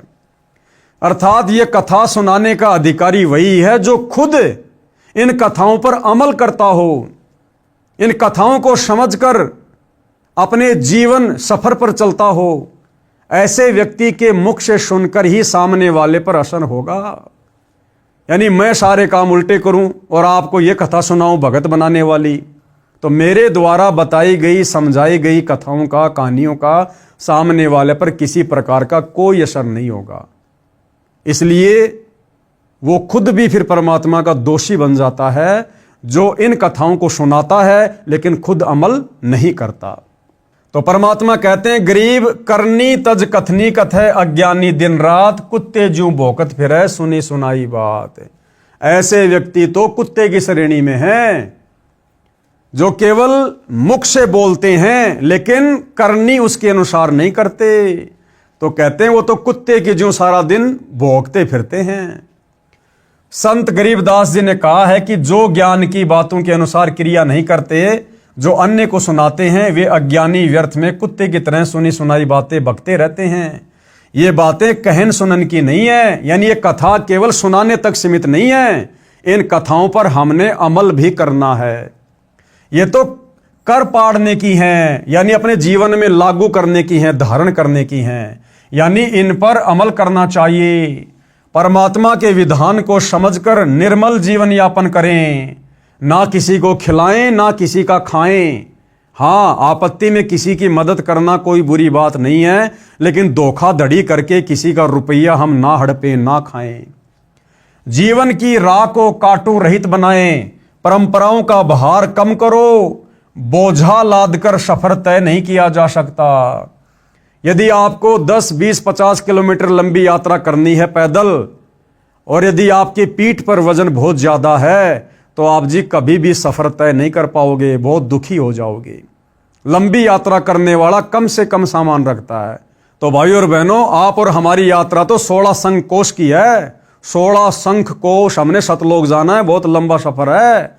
यदि हमने इन परंपराओं का बोझ अपने ऊपर से नहीं उतारा, शादी विवाह में दुनिया भर का खर्चा, दिखावा, लेना देना, त्योहारों के समय दुनिया भर का लेना देना, दिखावा, यदि हमने इन परंपराओं का, रीति रिवाजों का, कुरीतियों का, त्योहारों का वजन, ये बोझ अपने ऊपर से नहीं उतारा, तो हम कभी भी सतलोक की इतनी लंबी यात्रा पूरी नहीं कर पाएंगे। अर्थात हम कभी भी मोक्ष प्राप्त नहीं कर पाएंगे। और मोक्ष नहीं मिला तो फिर भाई और बहनों क्या होगा? सर्व विदित है। फिर इस भक्ति के करने से 2, 4, 5, 10 हमें लगातार मनुष्य जन्म भी मिल जाएंगे। वो जन्म भी हमारे साफ सुथरे होंगे, कोई दिक्कत नहीं है, क्योंकि वर्तमान में हमने भक्ति की है, सतनाम का जाप किया है, सच्चे सतगुरु को दान धर्म किया है, तो परमात्मा किसी का रखता नहीं है, ठीक है। लेकिन उसके बाद क्या होगा, क्योंकि मोक्ष तो हुआ नहीं, हमारी भक्ति खर्च होगी, फिर हमें 84 लाख योनियों में भी जाना पड़ेगा। अगर कभी मनुष्य जन्म मिला तो किसी गरीब के घर में, निर्धन के घर में मिलेगा। और हमने जो संस्कार युगों युगों से बिगाड़ रखे हैं, फिर वो सारा लेन देन हमने खुद ही करना पड़ेगा। किसी का गधा बनना पड़ेगा, किसी का सूअर बनना पड़ेगा, किसी का बैल बनना पड़ेगा, सारा दिन खेत में काम करना पड़ेगा, ईंटों के भट्ठों पर गधा बनकर सारा दिन ईंटें ढोनी पड़ेंगी। फिर हमारा जीवन, हमारा भविष्य नरक बन जाएगा, नरक। तो भाई और बहनों, ऐसी आपत्ति को दुर्बुद्धि प्राप्त प्राणी मोल लेता है। बाकी जिसको सच्चे सतगुरु के सत्संग मिल गए, ये सतज्ञान मिल गया, धर्म कर्म की अगली पिछली अगम निगम की जानकारी हो गई, वो आत्मा कभी भी इन परंपराओं में पढ़कर, व्यर्थ के रीति रिवाजों में पढ़कर, त्योहारों के चक्कर में पढ़कर, एक दूसरे से फालतू के लेन देन के चक्कर में पढ़कर अपने जीवन को बर्बाद नहीं करेगी। केवल अपने गुरुदेव के बताई गई सत भक्ति को मर्यादाओं में रहकर अध्यात्म में आगे बढ़ेगी, तभी हमारा जीवन सफल होगा। तो भाई और बहनों, आज के इस वीडियो में केवल इतना ही। पुस्तक धरती के ऊपर स्वर्ग, इस पर आज हमारा ये 3रे नंबर का वीडियो था। कल गुरुदेव के आशीर्वाद से सेवा में फिर हाजिर होंगे। तब तक सभी भाई बहन गुरुदेव से आज्ञा लेते हैं। बंदी छोड़ सतगुरु रामपाल जी भगवान की जय हो।